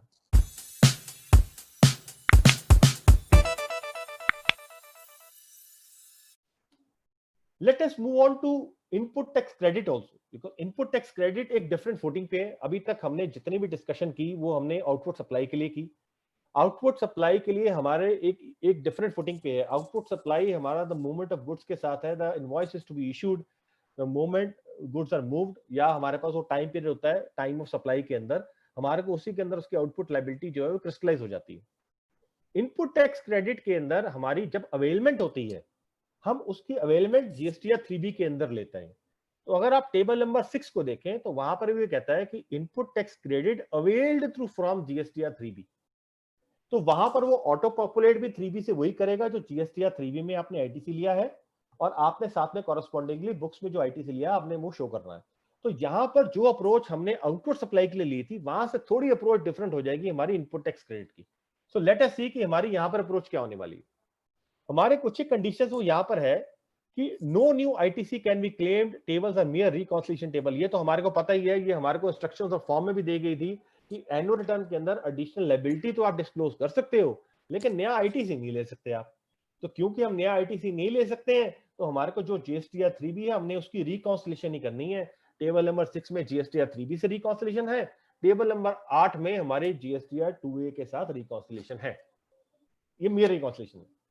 हमारा जो टेबल नंबर 8 है इसको ऑप्शनल कर दिया, और फिगर्स पर कैरिड थ्रू 12 और 13। अब ये फिगर जो 12 और 13 की थी, ये इनको ऑप्शनल कर दिया गया, इसका इफेक्ट कहीं पे भी नहीं आता। हम इसको इंफॉर्मेशनल पर्पसेस के लिए तो डिस्क्लोज कर देते हैं कि ITC adjusted next year, ITC claim earlier, ये करे वो करा, लेकिन इसका कोई इफेक्ट नहीं आने वाला। करंट ईयर के फॉर्मेट्स के अंदर जो जीएसटीआर 3B के अंदर फिगर आपने ली है वही ऑटो पॉपुलेट होकर आपके पास आनी है, इससे ज्यादा डिफरेंस नहीं आनी। अब एक और चीज इंपॉर्टेंट है, जो 8C की फिगर थी, जो हमारा आईटीसी था जो हमने कैरी फॉरवर्ड किया था नेक्स्ट ईयर के अंदर, ideally that should have tallied with GSTR जो 9 का टेबल नंबर 13 है, या हमारा 12C था 9C का, accept in few cases. But इसका इफेक्ट अगेन मैं आपको बता रहा हूं आगे नहीं आया। सो लेट अस सी कि अब हमारे पास इसका क्या आगे इफेक्ट आता है। Now let us see with an example. अब हम ये एग्जांपल ले रहे हैं कि हमारे पास आईटीसी एज पर बुक्स का 17-18 का 10,000 रुपए, ITC shown in GSTR 3B 17-18 8,000 रुपया, और ITC adjusted in 3B of 18-19 relating to 17-18 2,000 रुपया। अब हमने क्या किया कि जो हमारा आईटीसी बुक्स में था वो 10,000 रुपया था, लेकिन हमने 8,000 रुपया सिर्फ आईटीसी लिया जीएसटी 3B 17-18 में, और 2,000 रुपया हमने कहा कि हम अगले साल में ले लेंगे आईटीसी। अब क्योंकि अगले साल में लिया तो हमारी अगले साल की 3B के अंदर ये आ रहा है ऑलरेडी। अब उसका इफेक्ट आप देखो क्या किया हमने, 6A के अंदर हमने 8,000 रुपए दिखाया, 6B के अंदर हमने 8,000 रुपए दिखाया, और 13 के अंदर हमने 2,000 रुपए दिखा दिए इंफॉर्मेशन पर्पसेस के लिए। 18-19 पे देखिए क्या हो रहा है कि जब आईटीसी फॉर द ईयर जो 18-19 एक्चुअली बनता था वो 13,000 रुपया बनता था, लेकिन 3B के अंदर हमने 2,000 रुपया ये पुराने वाला भी ऐड कर लिया, तो 15,000 रुपया दिखा दिया। जब हमारे पास यहां पर फॉर्म आएगा तो हम 18-19 में क्या करेंगे, 6A जो ऑटो पॉपुलेट करेगा वो 15,000 रुपए ही ऑटो पॉपुलेट करेगा, राइट। और क्योंकि हमारे पास यहां पर जो अवेल जो हमने किया वो हमने 18-19 में ही अवेल किया, तो हमने मैन्युअली एंटर करके यहाँ पे फिगर 15,000 रुपए की लिख दी, और यहां पर भी कैरी फॉरवर्ड 9C के अंदर 15,000 रुपए आया।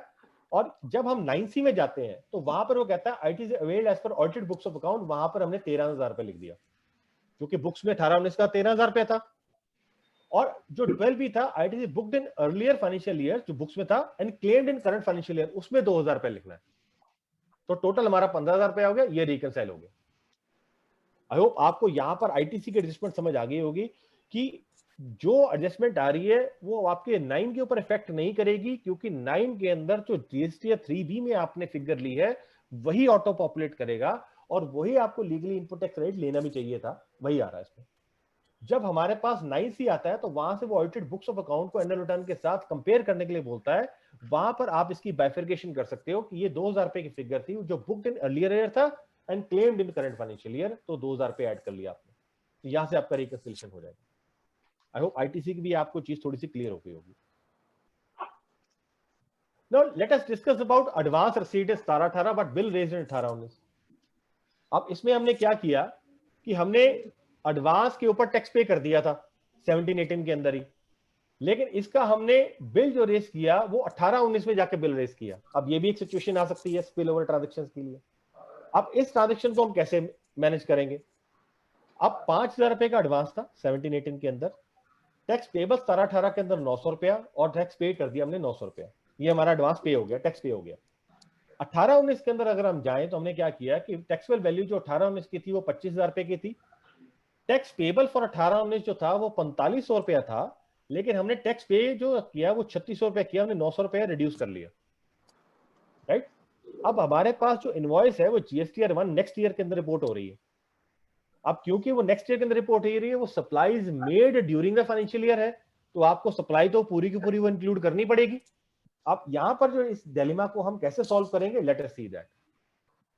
ये देखिए यहां पर टेबल नंबर 4B के अंदर हमारे पास 18-19 की सप्लाई आ गई 25,000 रुपए की, टैक्स पेबल हमारा 3600 रुपए आ गया, और टेबल नंबर 9 के अंदर भी हमने टैक्स पेबल 3600 रुपए लिख दिया, हमने मैन्युअली इसको एडजस्ट कर देना। आप इस बात को देखिए कि 25,000 रुपए की, ये देखिए आप ये 25,000 रुपए की सप्लाई के ऊपर टैक्स पेबल बनता था 4500 रुपया, हमने इसको क्या किया 25,000 रुपए के ऊपर टैक्स पेबल हमने 3600 रुपए कर दिया, इसको मैन्युअली एडजस्ट कर दिया, because tax for this has already been paid in the previous financial year 17-18, और टैक्स पेबल 3600 करके हमने इसको एडजस्ट कर लिया। इससे आपका रिकॉन्सिलिएशन डिफरेंस सारा हट जाएगा। अब ये एक तरीका है आपको चीजों को मैनेज करने का, 17-18 की स्पिल ओवर ट्रांजेक्शंस को हैंडल करने का। Now there is also one problem which basically comes up, that tax has been reported under wrong heads। ये भी प्रॉब्लम हमारे को पिछली बारी बहुत ज्यादा आई, और इसके अंदर जगलिंग बहुत ज्यादा फिगर्स की हमारे को करनी पड़ी, आईजीएसटी, सीजीएसटी, एसजीएसटी, इसी की जगलिंग के अंदर ही लोग रह गए पिछली बारी। Now let us take one example like how these have to be corrected. अगर ये 17-18 का इफेक्ट हमारा 18-19 में आ रहा है, या करेक्टेड नहीं करना, तो मतलब इसका इफेक्ट हमको हैंडल कैसे करना है। देखिए taxable value as per table 4 जो थी हमारे 17-18 में क्या थी, वो 20,000 रुपए की थी। यहाँ पे टैक्स पेबल जो था वो हमारा नॉर्मली इस तरीके से करेक्टली होना चाहिए था, 1800 रुपए का आईजीएसटी होना चाहिए था, 900 रुपए का सीजीएसटी और 900 रुपए का एसजीएसटी। लेकिन टैक्स पे हमने क्या किया, हमने 1800 रुपए का सीजीएसटी पे कर दिया और 1800 रुपए का एसजीएसटी पे कर दिया। अब अगर हम देखें तो हमने क्या किया, टेबल नंबर 11 को यूज किया, और हमने कहा कि ये जो 900 रुपया हमने एसजीएसटी और सीजीएसटी फालतू पे कर दिया, ये हमने अगले साल में इसको एडजस्ट कर लिया। हमने ये टेबल नंबर 11 को यूज कर लिया था। अब करंट ईयर में सिचुएशन देखें हमारे पास क्या है, हमारे पास टैक्सेबल वैल्यू जो थी वो 30,000 रुपए की आई। अब इस 30,000 रुपए की टैक्सेबल वैल्यू के अंदर 2700 रुपए का टैक्स पेबल बनता था, जो टैक्स पेबल 18-19, और 1350 रुपए सीजीएसटी बनता था, और 1350 एसजीएसटी, सॉरी एसजीएसटी। अब यहां पर हमने क्या किया, हमने टैक्स पे जो कराया जीएसटी 3B में, वो हमने कराया 4500 रुपए यहां पर करवाया, क्योंकि हमने जो 1800 हमने टैक्स पे करा दिया था, ये 1800 पे नहीं कराया, तो हमने 1800 ये ऐड करके 4500 टैक्स पे करा दिया, और 1350 में से ये 900 रुपए और 900 रुपए एडजस्ट कर दिया, 450 पे करवा दिया। आप समझ रहे हैं कि कितनी कॉम्प्लेक्स एडजस्टमेंट्स हो रही हैं यहाँ पर। मैं आपको फ्रैंकली बताऊंगा कि अभी ये टेबल्स में और फिगर्स में बताना फिर आसान लग रहा है, जब हम इसको एक्चुअली करने जाएंगे तो इसकी जगलिंग्स बहुत ज्यादा होंगी, लेकिन थोड़ा सा आपको एक वे क्लियर हो जाएगा, माइंड में क्लियर हो जाएगा कि हमने कैसे फिगर्स को मैनेज करना और हैंडल करना। अब ये देखिए सॉलिसिटेड सॉल्यूशन इसका क्या है। 4B के अंदर हमारी 30,000 रुपए की सप्लाईज आई, 2700 रुपए हमने टेबल 4B में दिखाया, और 1350 जो हमारा करेक्ट टैक्स बनता था हमने वही का वही इसमें दिखा दिया, और टैक्स पेबल भी हमने सही दिखा दिया। जब हम टैक्स पेड में जाएंगे तो टैक्स पेड में हमने क्या किया, यहां पे सारी एडजस्टमेंट कर दी थी।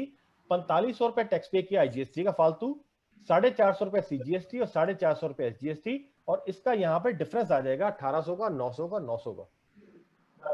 यहां पर आपको इस डिफरेंस को जबरदस्ती रिकंसाइल करने की जरूरत नहीं है। Let this difference be there and you explain this difference, क्योंकि आप इसको एक्सप्लेन करने की कोशिश करोगे तो ये एक्सप्लेन आपका सही नहीं होगा, क्योंकि आप 18-19 की सप्लाईज को खराब करोगे। तो इस डिफरेंस के साथ ही आपको फाइल करना पड़ेगा। और 7F में अगर आप जाओगे तो वहां पर आपकी कोई डिफरेंस नहीं आएगा। जीएसटी या 9C आपकी बिल्कुल क्लीन फाइल होगी, उसमें कोई प्रॉब्लम नहीं आएगी।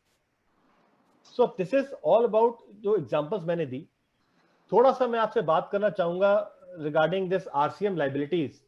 देखिए दोस्तों, आरसीएम के अंदर भी थोड़े बहुत इश्यूज आ सकते हैं, और वो इश्यूज इस तरीके के आ सकते हैं कि हमारे पास इंस्ट्रक्शन नंबर 4G है कि aggregate value of all inward supplies on which tax is to be paid by the recipient on reverse charge basis, वो वहीं के वहीं फाइल करना है।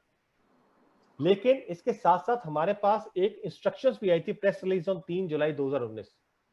इस इंस्ट्रक्शन में क्या किया गया था, इन्होंने कहा था कि अगर आपने टैक्स पे अगले साल में किया है तो आप उस सप्लाई को करंट ईयर में दिखाएंगे ही नहीं। आप उस सप्लाई को अगले साल में, यानी कि इनपुट टैक्स क्रेडिट को अगले साल में लेंगे, टैक्स पेमेंट भी क्योंकि आपने अगले साल में दिखाई है, तो वहीं के वहीं इनपुट टैक्स क्रेडिट आप दिखा दीजिए। अब इसमें दो सिचुएशंस हो सकती हैं। Situation number 1 is that you have taken the input tax credit and you have not paid the tax in 17-18। तो उसके अंदर तो एक सिचुएशन यही थी कि भाई आपने इनपुट टैक्स क्रेडिट पे कर दिया और आपने टैक्स अगर उसका पे नहीं किया तो DRC 03 से पे करिए, या आपने ये शो किया कि मैंने टैक्स पे अभी नहीं किया, नेक्स्ट 3B में दिखा दिया। अगर आप नेक्स्ट 3B में दिखाएंगे तो जैसे मैंने आपको पहले बताया था, आपको ये डिफरेंस आएगा और इस डिफरेंस के साथ ही आप अपनी एनुअल रिटर्न फाइल कर दीजिए। हाउएवर, अगर आपने इसका इनपुट टैक्स क्रेडिट पिछले 17-18 के अंदर क्लेम नहीं किया है तो आप इसका इनपुट टैक्स क्रेडिट 18-19 में ही क्लेम करिए और 18-19 में ही इसको पे करिए, despite the fact that this RCM liability और इस ट्रांजैक्शन वाज रिलेटिंग टू 17-18, इसका सारा इफेक्ट 18-19 में ही आ जाएगा। तो उस केस में आपको कोई डिफरेंस नहीं आएगा, मोर और लेस बड़ा स्ट्रेट फॉरवर्ड केस होगा, आपको ज्यादा दिक्कत इसमें नहीं आएगी। This is about 10-17-18। अब मैं थोड़ा सा आपको ये बताऊंगा कि रिकॉन्सिलिएशन स्टेटमेंट जो है वो बनानी भी बहुत जरूरी है। How this reconciliation statement is to be prepared, I just take a minute of yours on this. देखिए, टोटल टैक्स हमारे को, मैंने आपको जैसे बताया था कि आपकी जर्नी कैसी होगी। टोटल टैक्स 3B के आपने लिया, उसमें से सबसे पहले आपको आइडेंटिफाई करना पड़ेगा अपनी 3 जो 18-19 की सप्लाईज थी उसको करेक्ट करने के लिए कि जितने इसके अंदर फिगर्स 18-19 की है उसको आप निकाल लीजिए। इसको निकालने के बाद आपके पास अनरिकंसाइल्ड टैक्स आ जाएगा। अनरिकंसाइल्ड टैक्स के अंदर आपके पास कुछ टैक्स होगा रिलेटिंग टू 17-18 पेड इन 18-19, आप उसको अलग निकाल लीजिए। There will be some tax relating to 17-18 relating to 18-19, उसको अलग निकाल दीजिए। और there will be some tax relating to 19-20 paid in 18-19, 18-19 के अंदर 19-20 का टैक्स भी होगा और टैक्स 18-19 का होगा पेड 19-20 के अंदर भी होगा। तो ये सारी, जैसे आप बैंक रिकंसिलिएशन स्टेटमेंट बनाते हैं उस तरीके से एक स्टेटमेंट बना लीजिए। ये स्टेटमेंट बनाने के बाद आइडियली आपका जो टैक्स होगा वो नीचे 0 होना चाहिए, पर 0 नहीं भी हो सकता, कई बार आपका थोड़े बहुत डिफरेंस आ सकते हैं, जिसके रीजन हो सकता है कि आपने DRC 03 के थ्रू टैक्स पे किया हुआ है या फिर और small little differences, but broadly this should come as a 0। अगर आप ये रिकॉन्सिलिएशन स्टेटमेंट बना लेते हैं तब आप अपनी GSTR 9 और 9C for 18-19 you will be able to file.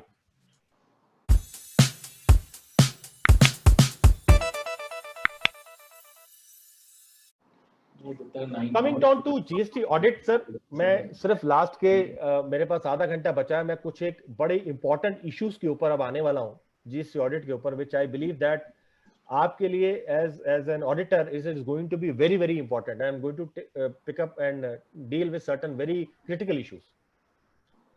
दोस्तों, GST ऑडिट एक हमारा हमेशा एक डिलेमा रहा है कि ये रिकॉन्सिलिएशन स्टेटमेंट है और ये क्या हमारा ऑडिट है या ये एक इन्वेस्टिगेशन है। ये तो हम हर तरीके से मानते हैं कि हमारे को इस डब्बे में तो नहीं आना, इन्वेस्टिगेशन तो हम नहीं कर सकते हैं, हम तो इन्वेस्टिगेटर नहीं है। क्या हम सिर्फ रिकॉन्सिलिएशन बनाएंगे या हम ऑडिट के पार्ट के अंदर आएंगे जिसमें ना सिर्फ रिकॉन्सिलिएशन का पार्ट है, सम पार्ट ऑफ इन्वेस्टिगेशन और processes of audit has to be undertaken. तो दोस्तों, मैंने जैसे आपसे पहले भी कहा था, सेक्शन हमारे को ये कहता है कि ये GST ऑडिट है, रूल्स हमारे को ये कहता है कि आपने साथ में रिकॉन्सिलिएशन स्टेटमेंट अटैच करनी है। गवर्नमेंट का FAQ ये कहता है कि ऑडिटर की responsibility is merely reconciliation statement, लेकिन जो हमारा सर्टिफिकेशन है जो हमारा जीएसटी की रिकॉन्सिलिएशन स्टेटमेंट के साथ जाता है, वो हमारे ऊपर इतनी ऑनरस रिस्पॉन्सिबिलिटी कास्ट कर देता है जिसको हम सिर्फ रिकॉन्सिलिएशन स्टेटमेंट ट्रीट करके हम खत्म नहीं कर सकते.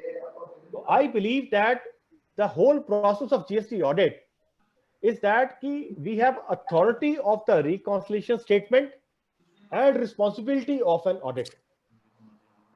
जब भी हम कोई जॉब इंटरेस्ट करते हैं किसी पे, हम उसको अथॉरिटी भी देते हैं और रिस्पॉन्सिबिलिटी भी देते हैं.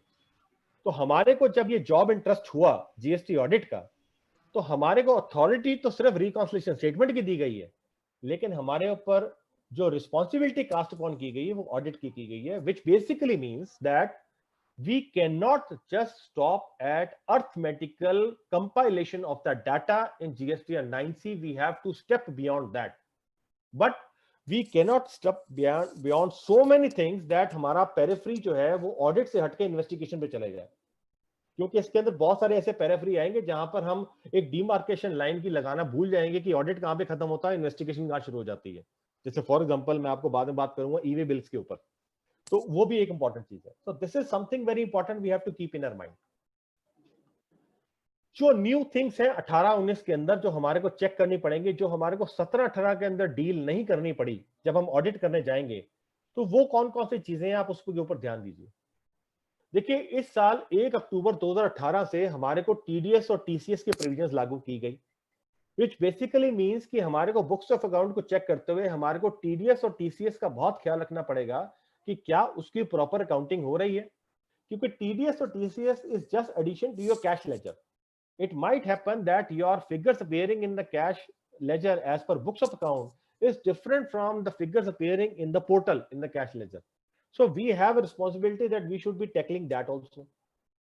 ईवे बिल हमारा 1/4/2018 से शुरू हो गया. हालांकि शुरू में बहुत दिक्कतें परेशानी आई, but somehow it has been stabilized now. तो ईवे बिल एक बहुत बड़ा इशू है, बिकॉज ईवे बिल को बुक्स ऑफ अकाउंट से टैली करना एक बहुत सिरदर्दी वाला काम है. और आपने देखा होगा पीछे ईवे बिल का डाटा को लेकर डिपार्टमेंट कितना ही नोटिस इशू करना शुरू हो गया. अब उस ईवे बिल के अंदर जरूरी नहीं है कि सारी की सारी सप्लाईज आपकी एनुअल रिटर्न के रिलेटेड आपको टैली भी हो, बिकॉज ईवे बिल का बेस है मूवमेंट ऑफ गुड्स, उसके अंदर सर्विसेज नहीं है. आपके जो बुक्स के अंदर सप्लाईज है उसमें गुड्स और सर्विसेज बोथ है, और गुड्स की मूवमेंट हो सकती है, supply can be without movement also in bill to ship to transactions also. So there are so many issues. Like there is a threshold limit of EVA bill. There can be supplies which may be below the threshold limit also. तो जब हम GST audit करने जाते हैं, हमारे लिए एक demarcation EV bill के केस के अंदर लगानी बहुत जरूरी है कि ईवी बिल के डाटा को डाउनलोड करके हम ऑडिट करते हुए कहीं हम इतनी दूर ना चले जाएं कि जहां पे हमारी इन्वेस्टिगेशन शुरू हो जाए. तो वो एक डिमार्केशन रखनी बहुत जरूरी है. तो we should have a sufficient compliance checks in e way bill, plus we should have a management representation letter which is very important in GST audit. हम वो लेके रख लें कि सारे के सारे taxable supplies in e way bill have been accounted for in the books of account. इसके अलावा जॉब वर्क जो non receipt of inputs within 1 year is again going to fall this year, because last year अगर आपके पास first quarter के अंदर मान लीजिए कोई ऐसी जॉब वर्क के अंदर सप्लाईज गई थी जो करंट ईयर के अंदर सप्लाईज वापस नहीं आई है, तो उसके ऊपर टैक्स की लायबिलिटी निकल कर आती है. तो यहाँ पर आपका एक ऑडिट का रोल आता है कि क्या वो उसके ऊपर टैक्स लायबिलिटी डिटर्मिनेट होती है. ये शायद हमने पिछली बार ही नहीं देखा, क्योंकि 17-18 के अंदर वैसे 9 महीने का पीरियड था, तो हमने इसको जरूरी नहीं समझा देखने के लिए, लेकिन करंट ईयर के लिए इसकी इंपॉर्टेंस बन जाएगी. तो we have to see that also. Next thing, goods on sale और return not concluded in 6 months. सिर्फ 9 महीने का पिछला साल था. शुरू के अंदर ज्यादा ट्रांजेक्शन भी नहीं लोग कर रहे थे, बिकॉज कंफ्यूजन बहुत ज्यादा था, और लास्ट के 6 महीने के अंदर वो 6 महीने का पीरियड भी कंक्लूड नहीं हुआ था. लेकिन करंट ईयर के अंदर आपको ये भी देखना पड़ेगा 17-18 का एक स्पिल ओवर ये भी है कि क्या आपकी ऐसी कोई ट्रांजेक्शन थी 17-18 के अंदर जो गुड्स ऑन सेल और रिटर्न थे चालान के ऊपर, बट वो 6 महीने के अंदर अगर रिटर्न नहीं हुए तो क्या उसके ऊपर लायबिलिटी डिटरमाइन हुई है. So this is also new thing which will have to check, which we basically did not check in last year. RCM on security services, this was made applicable from 1st of January 2019, I believe, and ये भी एक नया RCM का area है जो हमारे को check करना भूलना नहीं चाहिए कि इसके अंदर सिक्योरिटी सर्विसेज के ऊपर RCM लग गया हुआ है. तो ये एक एरिया भी होगा जो हमारे को चेक करना होगा, which is a new thing. Now I am coming on to certain dilemmas that we basically face as an auditor. और ऐसे बहुत सारे अनकंफर्टेबल सिचुएशंस हमने 17-18 के अंदर फेस की हैं जो कुछ एक सवाल मैं आगे लेके आने लगा हूं इस प्रेजेंटेशन में, विच आई बिलीव दैट आप लोगों को प्रैक्टिकल लगेंगी ये बातें आपके प्रोफेशन में फेस करते हुए। ये कौन कौन सी, let us see. Basic concept of ITC हमारे को अंडरस्टैंड करना बहुत जरूरी है। अभी दोस्तों मैं आपको बताता हूं कि बहुत सारे आपको सिचुएशन ये आई कि जब आप एनुअल रिटर्न की प्रोसेस के अंदर चल रहे थे और आपकी ऑडिट का प्रोसेस कंप्लीट हो रहा था, तो ऑडिट के प्रोसेस के दौरान आपको बहुत सारे ऐसे बिल्स नजर आए जिसके अंदर आईटीसी नहीं लिया हुआ था। तो क्योंकि आईटीसी नहीं लिया हुआ था तो आपके पास स्टेक्स बहुत ज्यादा थे और कई बार उसके अंदर इनपुट टैक्स क्रेडिट बहुत ज्यादा था। तो आपको हमेशा एसएससी ने, आपको क्लाइंट ने यही पूछा है कि यार क्या मैं इसका आईटीसी अब ले सकता हूं, चाहे इसका टाइम पीरियड 16/4 के अंदर खत्म हो गया है। ये एक बहुत बड़ा क्वेश्चन है जो बहुत सारे लोगों के मन में आता है और बहुत सारी बार आपको क्लाइंट आकर पूछते हैं। मैं एक और चीज इसके अंदर बहुत इंपॉर्टेंट कहना चाहूंगा, जो अभी शुरू में भी हम बात कर रहे थे कि अभी हमारी ड्यू डेट्स बहुत सारी हमारी एक्सटेंड हुई हैं और एक बहुत बड़ा रिलीफ दिया है हमारे को गवर्नमेंट ऑफ इंडिया ने कि जिन लोगों ने जुलाई 17 से जनवरी 2020 तक अपनी रिटर्न्स नहीं भरी हैं, now they can file their returns in case of nil output liability और with nil late fees. But अगर कहीं पे आउटपुट लायबिलिटी आपकी है तो आप 500 रुपए के मैक्सिमम कैप की लेट फीस के साथ अपनी रिटर्न फाइल कर सकते हो। बहुत सारे लोगों के सवाल यह है कि सर रिटर्न तो हम फाइल कर देंगे पर उन रिटर्न्स के अंदर हमारा इनपुट टैक्स क्रेडिट भी था, वो तो इनपुट टैक्स क्रेडिट हमारे को मिलेगा ही नहीं। तो कई बार ऐसा हो सकता है कि भाई इनपुट टैक्स क्रेडिट अगर ले लेते तो अपनी एलिजिबिलिटी मिलती, पर क्योंकि इनपुट टैक्स क्रेडिट नहीं मिलेगा तो लेट फीस से ज्यादा तो इनपुट टैक्स क्रेडिट की आईटीसी का लायबिलिटी बन जाएगी हमारी। तो क्या हम उसकी लायबिलिटी ले सकते हैं कि नहीं ले सकते? तो दोस्तों ये एक इंपॉर्टेंट एस्पेक्ट है which I believe that I wanted to include this into discussion today. हमारे को ये अंडरस्टैंड करना पड़ेगा बेसिक कंसेप्ट ऑफ आईटीसी कि हमारे पास तीन कॉन्सेप्ट है। The first concept is entitled to take और claim, the second is availed and third is utilise. And all these three concepts are totally different. हमारे पास एक एंटाइटलमेंट होती है क्लेम करने की और लेने की, एक आईटीसी की, ये हमारा एक वेस्टेड राइट है जो लॉ ने हमारे को प्रोवाइड किया है। हमारे पास एक प्रोसीजर है जब हम उस वेस्टेड राइट को अवेलेबल करवाते हैं in the portal, then we have a procedure in which we have availed ITC, basically को यूटिलाइज करते हैं against our output tax liability. Now we have to understand whether this demarcation is there in the law or not. Let us understand that. आप देखिए कि अगर हम ITC की जब बात करते हैं तो हमारे पास सबसे क्रूशियल जो है वो हमारे पास है सेक्शन 16 सबसेक्शन 1। ये हमारे एक तरीके का इनेबलिंग प्रोविजन है हमारे इनपुट टैक्स क्रेडिट का। आप देखो उसके अंदर वो क्या कहता है, वो कहता है every registered person shall be entitled to take credit of input tax charge. यहां पर हमारे को वो बात अवेलमेंट की बात नहीं करता, वो कहता है entitlement to take credit of input tax credit. So we have an entitlement, we get a right vested by law onto us of input tax credit. Now 16(2) also talks about the conditions for entitlement. उसने वो conditions लगाए कि आपकी entitlement हो जाएगी provided you follow these things. What are those things? That you have received the supply, you have received the invoice, the person has paid the tax and you have filed the return. Now these are the things which once done your entitlement is fixed. It does not take away your entitlement or vested right. आप अगर इसको आगे उसको monitor करें तो हमारा section 18(1) जो होता है वो क्लॉज ए टू डी हमारे पास वो सिचुएशन एक्सप्लेन करता है कि जब फर्स्ट टाइम बंदा कोई भी टैक्सेबल रिजीम में आ रहा है, like from composition to taxable regime वो आ रहा है, या वो एग्जम्प्टेड सप्लाई से टैक्सेबल सप्लाईज में आ रहा है, वैसी सिचुएशन सारी उसके अंदर दी गई है। अगर ऐसी सिचुएशंस में आ रहा है और फर्स्ट टाइम वो टैक्सेबल रिजीम के अंदर कोई जर्नी स्टार्ट कर रहा है, तो जर्नी स्टार्ट करते हुए वो ये वर्ड यूज करता है कि when a person start journey, words are used are entitled to take. अब इसका रिवर्स हम देखें, 18(4) हमारे पास एक सेक्शन है। 18(4) सेक्शन क्या कहता है? 18(4) सेक्शन ये कहता है कि जब आदमी कोई टैक्सेबल रजीम से नॉर्मल रजीम से कॉम्पोजिशन में जाता है तो उसको टैक्स की रिवर्स करनी है। और टैक्स कौन सी रिवर्स करनी है? ITC which he has availed. So you see that the law is creating a difference, that when you have to start with entitlement to take, and when you have to stop at availment. So these are two different concepts and there has to be some journey in between. There is a starting point of entitlement to take and there is a closing point of availment. No, law is creating a difference in this.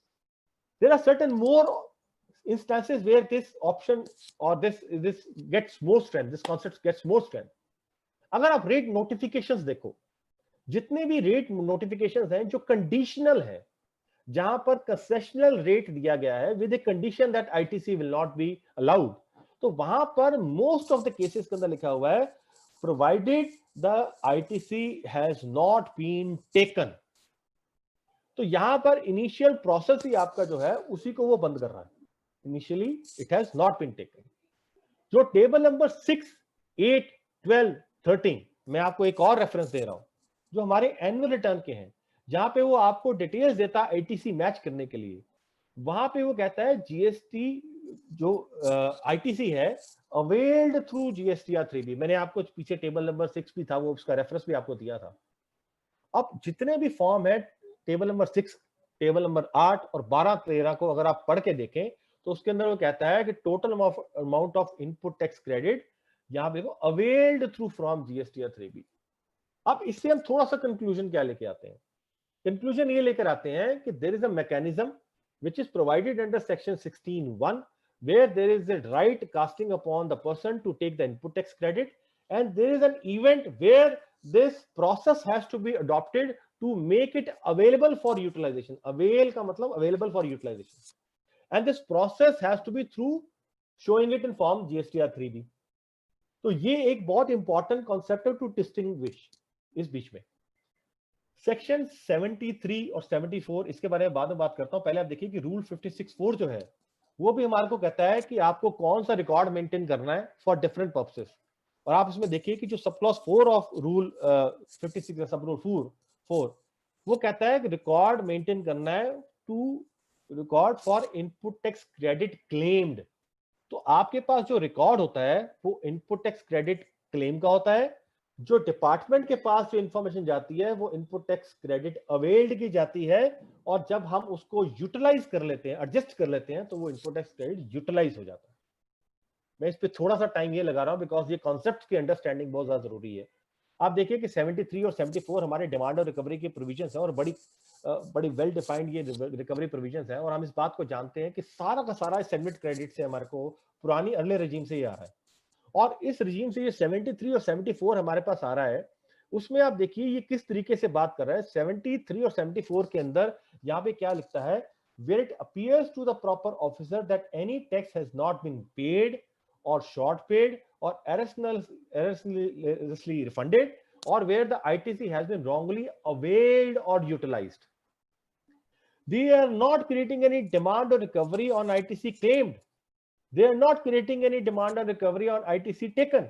They are creating a demand or recovery when we avail it and we utilize it or utilize it.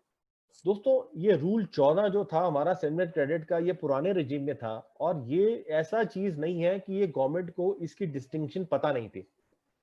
हमारे को अगर आप पुराना rule 14 आप लोगों ने जिसने भी प्रैक्टिस की होगी वो उनको पता ही होगा कि ये जगलिंग रही है हमेशा पुराने रिजीम में, सेगमेंट क्रेडिट में टेकन और यूटिलाइज, अवेल्ड और यूटिलाइज, और टेकन और एंड यूटिलाइज, इतने रूल्स में मॉडिफिकेशन आई।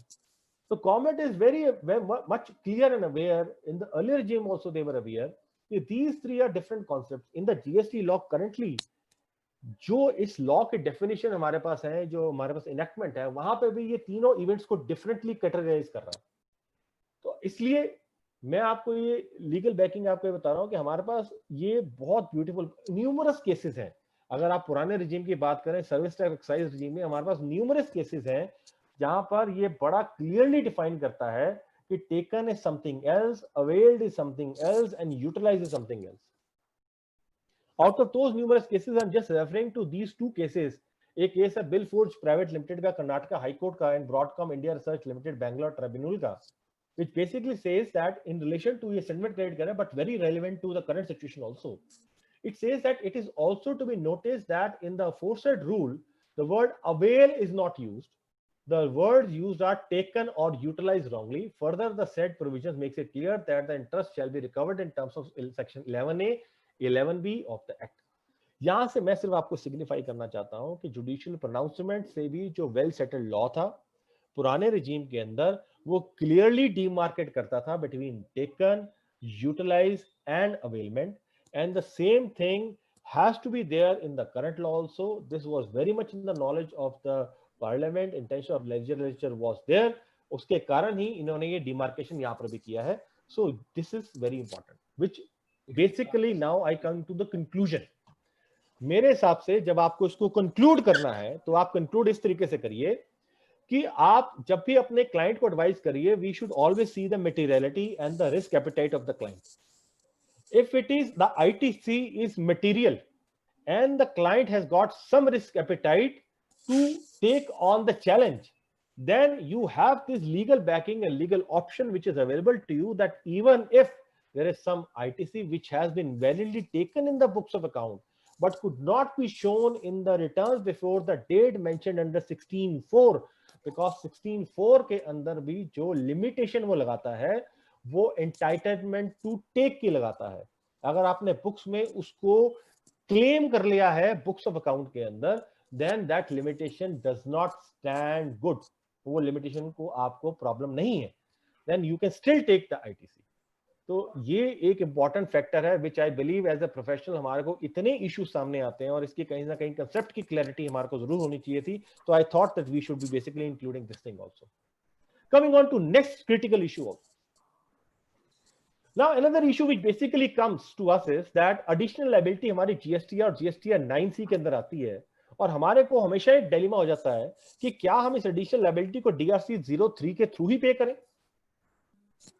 अब हम इस सवाल को देखने के लिए हम इसका नजरिया देखेंगे कि DRC 03 जो था इसका प्रोसेस क्या था. DRC 03 का क्या है कि एडिशनल लायबिलिटी वो आपकी क्रिएट करता है और इसके अंदर वो असेसिंग ऑफिसर के स्क्रीन पे इसको पॉपअप करता है. असेसिंग ऑफिसर के स्क्रीन पे आने से वो इसको प्रोब भी कर सकता है, वो इसकी इन्वेस्टिगेशन भी कर सकता है, ऑडिट होने से पहले आपसे इंफॉर्मेशन कॉल कर सकता है. People are really very uncomfortable कि DRC 03 के थ्रू हम इसको कुछ डिस्क्लोज ना करें. अगर हम इसको DRC 03 के थ्रू डिस्क्लोज ना करें तो क्या हमारे पास कोई और ऑप्शन है? Yes, we have an option. We have an option that we can disclose this through GSTR 3B of the next month.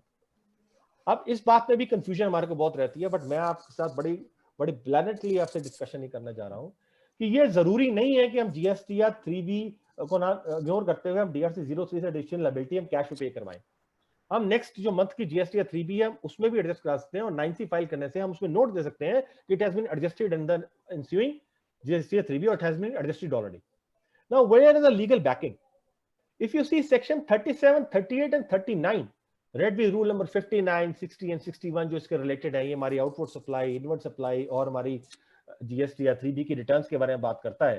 तो वहां पर हमारे को एक वेल कोडिफाइड मैकेनिज्म देता है for the rectification of the mistakes. वो कहता है कि अगर आपने कोई मिस्टेक्स दी है तो आप करंट मंथ में इसको रेक्टिफाई कर लीजिए. अगर आप वो करंट मंथ में रेक्टिफाई नहीं कर सकते हैं तो जिस मंथ में आप एरर और ओमिशन को डिटेक्ट करते हैं आप उस मंथ में रेक्टिफाई कर लीजिए. और अगर आप इसकी एक्सप्लेनेशन टू रूल 71 भी अगर पढ़ें तो ये कहता है कि it is hereby declared that rectification by a supplier means adding or correcting the details of an outward supply in his valid return, और इसी तरीके से inward supply by the inward supplier. इसके साथ साथ एक और बड़ी इंपॉर्टेंट चीज है, हमारे को एक सर्कुलर इशू किया गया था, सर्कुलर नंबर 26/2017 डेटेड 29/12/2017. ये बड़ा इंपॉर्टेंट सर्कुलर है जो आज भी it holds valid and very important and good.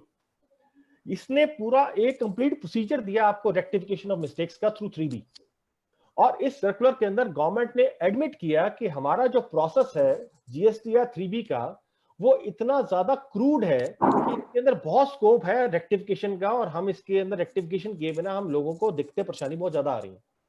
अब अगर मोटा मोटा देखें तो उन्होंने यहां पर ये बोला कि अगर लायबिलिटी इज अंडर रिपोर्टेड तो आप लायबिलिटी में भी added in the return of subsequent month.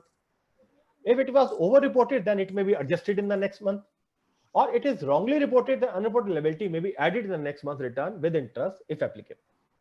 तो इसका मतलब ये हुआ कि लॉ हमारे को पूरी की पूरी फ्लेक्सिबिलिटी दे रहा है. अगर हम सेक्शन 37, 38, 39 पढ़ते हैं या हम सर्कुलर नंबर 26/2017 पढ़ते हैं तो हमारे पास पूरी फ्लेक्सिबिलिटी है to adjust the additional liability through GSTR 3B rather than filing DRC 03. इसमें एक और इंपॉर्टेंट बात भी है, Bharti Airtel versus Union of India, एक दिल्ली हाईकोर्ट का बड़ा फंटास्टिक केस हुआ था. ये शायद 5 मई 2020 को ये केस आया था, जिसमें इसने बड़ा क्लियरली गवर्नमेंट को बड़ा स्नब किया कि जब आप लॉ लेकर आए थे तो आप इस कंफर्मेशन के साथ लेके आए थे कि इसके साथ आप रेक्टिफिकेशन ऑफ मिस्टेक्स को भी आप लेकर आओगे, प्रोसेस को लेके आओगे, जीएसटीआर 1, 2 और 3 को, ये ऑटोमेटिक प्रोसेस चलेगा। Since you have not applied that process, तो आप डिनाई नहीं कर सकते किसी असेसी को फ्रॉम रेक्टिफाइंग द मिस्टेक। जो लैंग्वेज उसने यूज की वो बड़ी खतरनाक है, आप लैंग्वेज को यूज करिए merely if there is any fanciful absurd outcome in a given situation. It does not mean that the petitioner should not be given the benefit of rectification if the same is genuine. The correction mechanism is critical to sustaining successful implementation of GST. So with all these things background, we may definitely conclude कि GSTR 3B के through ही हम adjustment कर सकते हैं, DRC 03 के through हम नहीं कर सकते हैं। I'm extremely sorry, I'm jumping my time limits. I'll just try to take 5 minutes more, but there are 2 more critical issues which I want to touch upon. I hope the host will allow me to have another 5 minutes or so. You may continue, sir. Thank you, sir. Thank you very much, sir. Now, another dilemma which basically comes to us is whether we can pay the additional liability in cash. We have to pay in cash only, or we can adjust to input tax credit. आपके पास बहुत सारे लोग आते हैं जो इतनी सारी issues लेकर आते हैं कि भैया आप एडिशनल लायबिलिटी DRC 03 के थ्रू क्रिएट करवा रहे हो, और वो DRC 03 की इंस्ट्रक्शंस हैं, वो क्या कहता है? Towards the end of the return, taxpayer shall be given an option to pay any additional liability declared in this form through DRC 03. It may be noted that such liability can be paid through electronic cash ledger only. Now, this creates a dilemma. Now, what will happen in a situation where the assessee is already having huge amount of input tax credit in the credit ledger, but we force him कि नहीं यार आप DRC 03 cash के through पे करवाओ because instructions में ही लिखा हुआ है। तो क्या हमारे पास ये ऑप्शन है कि हम कैश को अवॉइड करके हम उसका ITC एडजस्ट करवा के एडिशनल लायबिलिटी को पे ऑफ करवा दें? ये एक ऐसा डिलेमा है जिसमें हम बहुत ज्यादा परेशान होते हैं। And let me tell you sir, yes we can do it. We can always tell them कि no problem, no need to pay in cash, you can adjust your output additional liability through input tax credit also. And let me tell you simple 2 reasons. मैं ज्यादा detail में इसके नहीं जाऊंगा, but मैं definitely आपको explain करना जरूर चाहूंगा इसमें कि देखिए हमारे पास सेक्शन 49(4) है जो हमारा पेमेंट ऑफ टैक्सेस का सेक्शन है, which gives an authority under the act that amount available in the electronic credit ledger may be used for making the payment towards output tax under this act. Right? हमारे पास act में लिखा गया properly. Rule 86(2) जो हमारे पास है वो clearly क्या कहता है? The electronic credit ledger shall be debited to the extent of discharge of any liability in accordance with the provision of section 49। एक फॉर्म का एक इंस्ट्रक्शन एक्ट को ओवर रूल नहीं कर सकता सर। हमारे पास जो अथॉरिटी हमारे को एक्ट ने दी है वो एक फॉर्म के एक इंस्ट्रक्शन से ओवर रूल नहीं हो सकती। इसका एक वैलिड प्रूफ मैं आपको और भी दे देता हूं कि जब आप DRC 03 पे करने जाते हैं और एनुअल रिटर्न सिलेक्ट करके आप अगर उसको पे करने की कोशिश देते हैं तो वहां पर वो आपको ऑप्शन दोनों देता है, इनपुट टैक्स क्रेडिट की भी और कैश की भी। और कई बार हम डर जाते हैं इनपुट टैक्स क्रेडिट के ऑप्शन को सिलेक्ट करते हुए, हम कैश वाली ऑप्शन से पे करवाते हैं। कोई डरने की जरूरत नहीं है सर, इनपुट टैक्स क्रेडिट से ही आप एडिशनल लायबिलिटी अपनी पे करवा सकते हैं relating to your annual return. Coming to 2 more issues basically जो हमारे को बहुत ज्यादा परेशान करते हैं, इंटरेस्ट लायबिलिटी ना। एक और हमारे पास इशू आता है कि हमारे पास एडिशनल डिमांड आ गई लेकिन उसके ऊपर इंटरेस्ट कैलकुलेशन और डिटर्मिनेशन हमने की है। क्या ये हमारी रिस्पॉन्सिबिलिटी है कि हम अपनी एडिशनल लायबिलिटी इंटरेस्ट की भी डिस्क्लोज करें ऑडिट रिपोर्ट के अंदर और वो क्वांटिफाई करके हम उसको एसएससी को फोर्स करें कि भैया आप इसके ऊपर इंटरेस्ट भी पे करो? तो लेट अस सी दैट। पहली बात तो हमारे को ये पता है कि काउंसिल ने अभी प्रेस रिलीज किया और उसमें कहा कि पीछे की ये रेट्रोस्पेक्टिव इफेक्ट से लागू होगा 1 जुलाई से, नेट बेसिस पे ही इंटरेस्ट लगेगा। पहली बात तो ये डिलेमा खत्म हो गया कि नेट पे की gross pay it is net only, क्योंकि डिपार्टमेंट नेट पे एक्सेप्ट कर रहा है। Now we come to the question कि whether we are supposed to quantify this interest. Even if you do not quantify the interest, there is no harm. You can always give a general note that this interest may be applicable and could not be quantified because there is a section 50 subsection 2 which basically says that how the interest is to be calculated as specified in subsection 1, it will be prescribed and the manner of determination will be given. So where it is not determined whether the interest is to be calculated on the simple interest or compound interest or a daily basis or the end of every month or it is staggered to be adjusted or not adjusted, how can we calculate the interest? We can have a complete shelter that interest cannot be quantified. Number 2, there is a very fantastic case of Madhya Construction Company versus Union of India, Jharkhand High Court, which basically says that although interest की जो applicability है वो automatic है section 51 में, but still you cannot charge interest without issuing. You can process of recovery cannot be started without adjudication. तो आपको 73 के अंदर 74 के अंदर प्रोसेस शुरू करना पड़ेगा और इंटरेस्ट की रिकवरी का प्रोसेस करना पड़ेगा. तो we have the shelter in that also. Last thing which I basically would like to tell you about this critical issue is that payment wait to vendors in more than 180 days. ये 180 दिन का जो payment का reversal का issue है rule 37 का, ये सबको बहुत ज्यादा परेशान करता है भाइयों. और ये परेशान इस करके करता है कि आपको ये कहा जाता है कि रूल के अंदर कि अगर 180 दिन से ज्यादा की पेमेंट अगर कहीं पर हो गई है तो आपको उसका आईटीसी रिवर्स करवाना है और उसका कॉरस्पॉन्डिंगली इंटरेस्ट भी इसके ऊपर लग जाता है. तो मैं आपको दो चीजें कहूंगा कि आपको ये भी क्वांटिफाई करने के लिए और आइडेंटिफाई करने के लिए कोई जरूरत नहीं है. By let me give you the reason. तो सेकंड प्रोविजन टू सेक्शन 16(2) है जो हमारे को कहता है कि ये आपने प्रोविजन को एप्लीकेबल करना है. वो कहता है कि where a person fails to pay. Now how this fails to pay comes? Fails to pay comes through a contract. Now there can be a situation where the payment has been held back because there has been issues in the quality of the goods or the quantity of the goods or the nature of the supply or nature of the delivery, or there are so many a number of things. Can we say that it is failure to pay? No, because the contract said that a certain supply had to be made in certain manner. If those things have not been complied, the payment has been held back. There has not been a failure to pay. If you are not able to identify that what are the circumstances in which there is a failure to pay and what are circumstances in which the payment has been held under the contract, you are not able to identify where ITC reversal has to be done. एक बात तो ये होगी. दूसरी बात, एक और point इसके अंदर जो इंपॉर्टेंट है, रूल 37 क्या कहता है? मैकेनिज्म कहता है कि अगर आपने आइडेंटिफाई कर लिया तो आपको इस मैकेनिज्म को क्या करना है.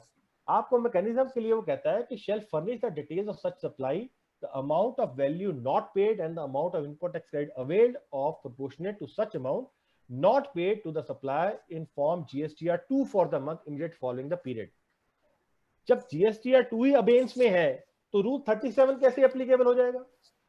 तो we can fairly take the shelter that rule 37 which puts the machinery in motion of second proviso 16(2) cannot be applied because GSTR 2 is not operational.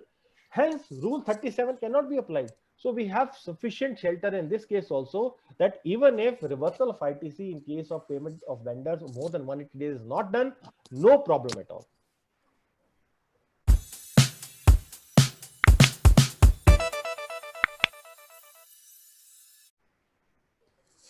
We have clearly identified certain very, very important and critical issues regarding 9 and 9C.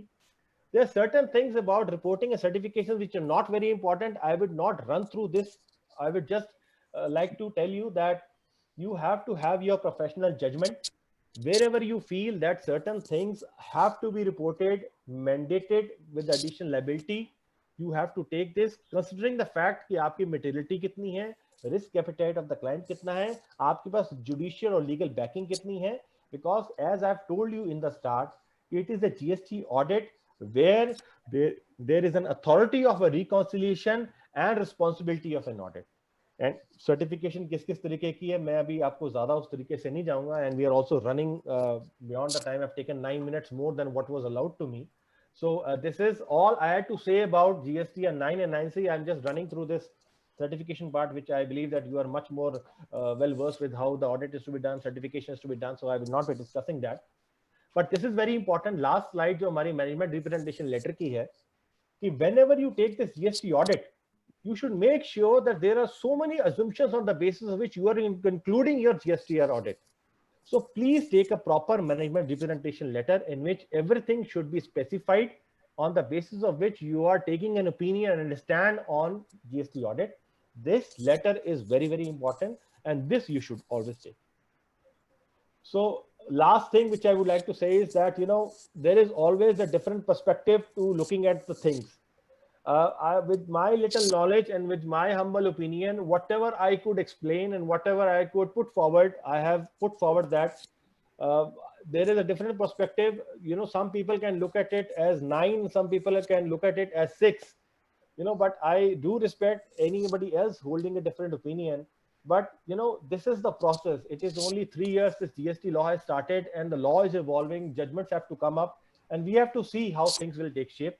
So this is all what I had to say. Thank you very much for giving me this opportunity to be with you, to discuss certain things, certain issues with you, critical issues regarding GST audit. I'm very hopeful that if not all, some part of help, definitely it will give you this kind of presentation in your endeavors in GST audit. I keep on giving this, virtual mode के ऊपर discussion आपके साथ करता रहता हूँ on my YouTube channel also. So I believe that we'll keep and remain connected also. And once again, we will keep on finding this opportunity. So thank you very much once again. Over to the host.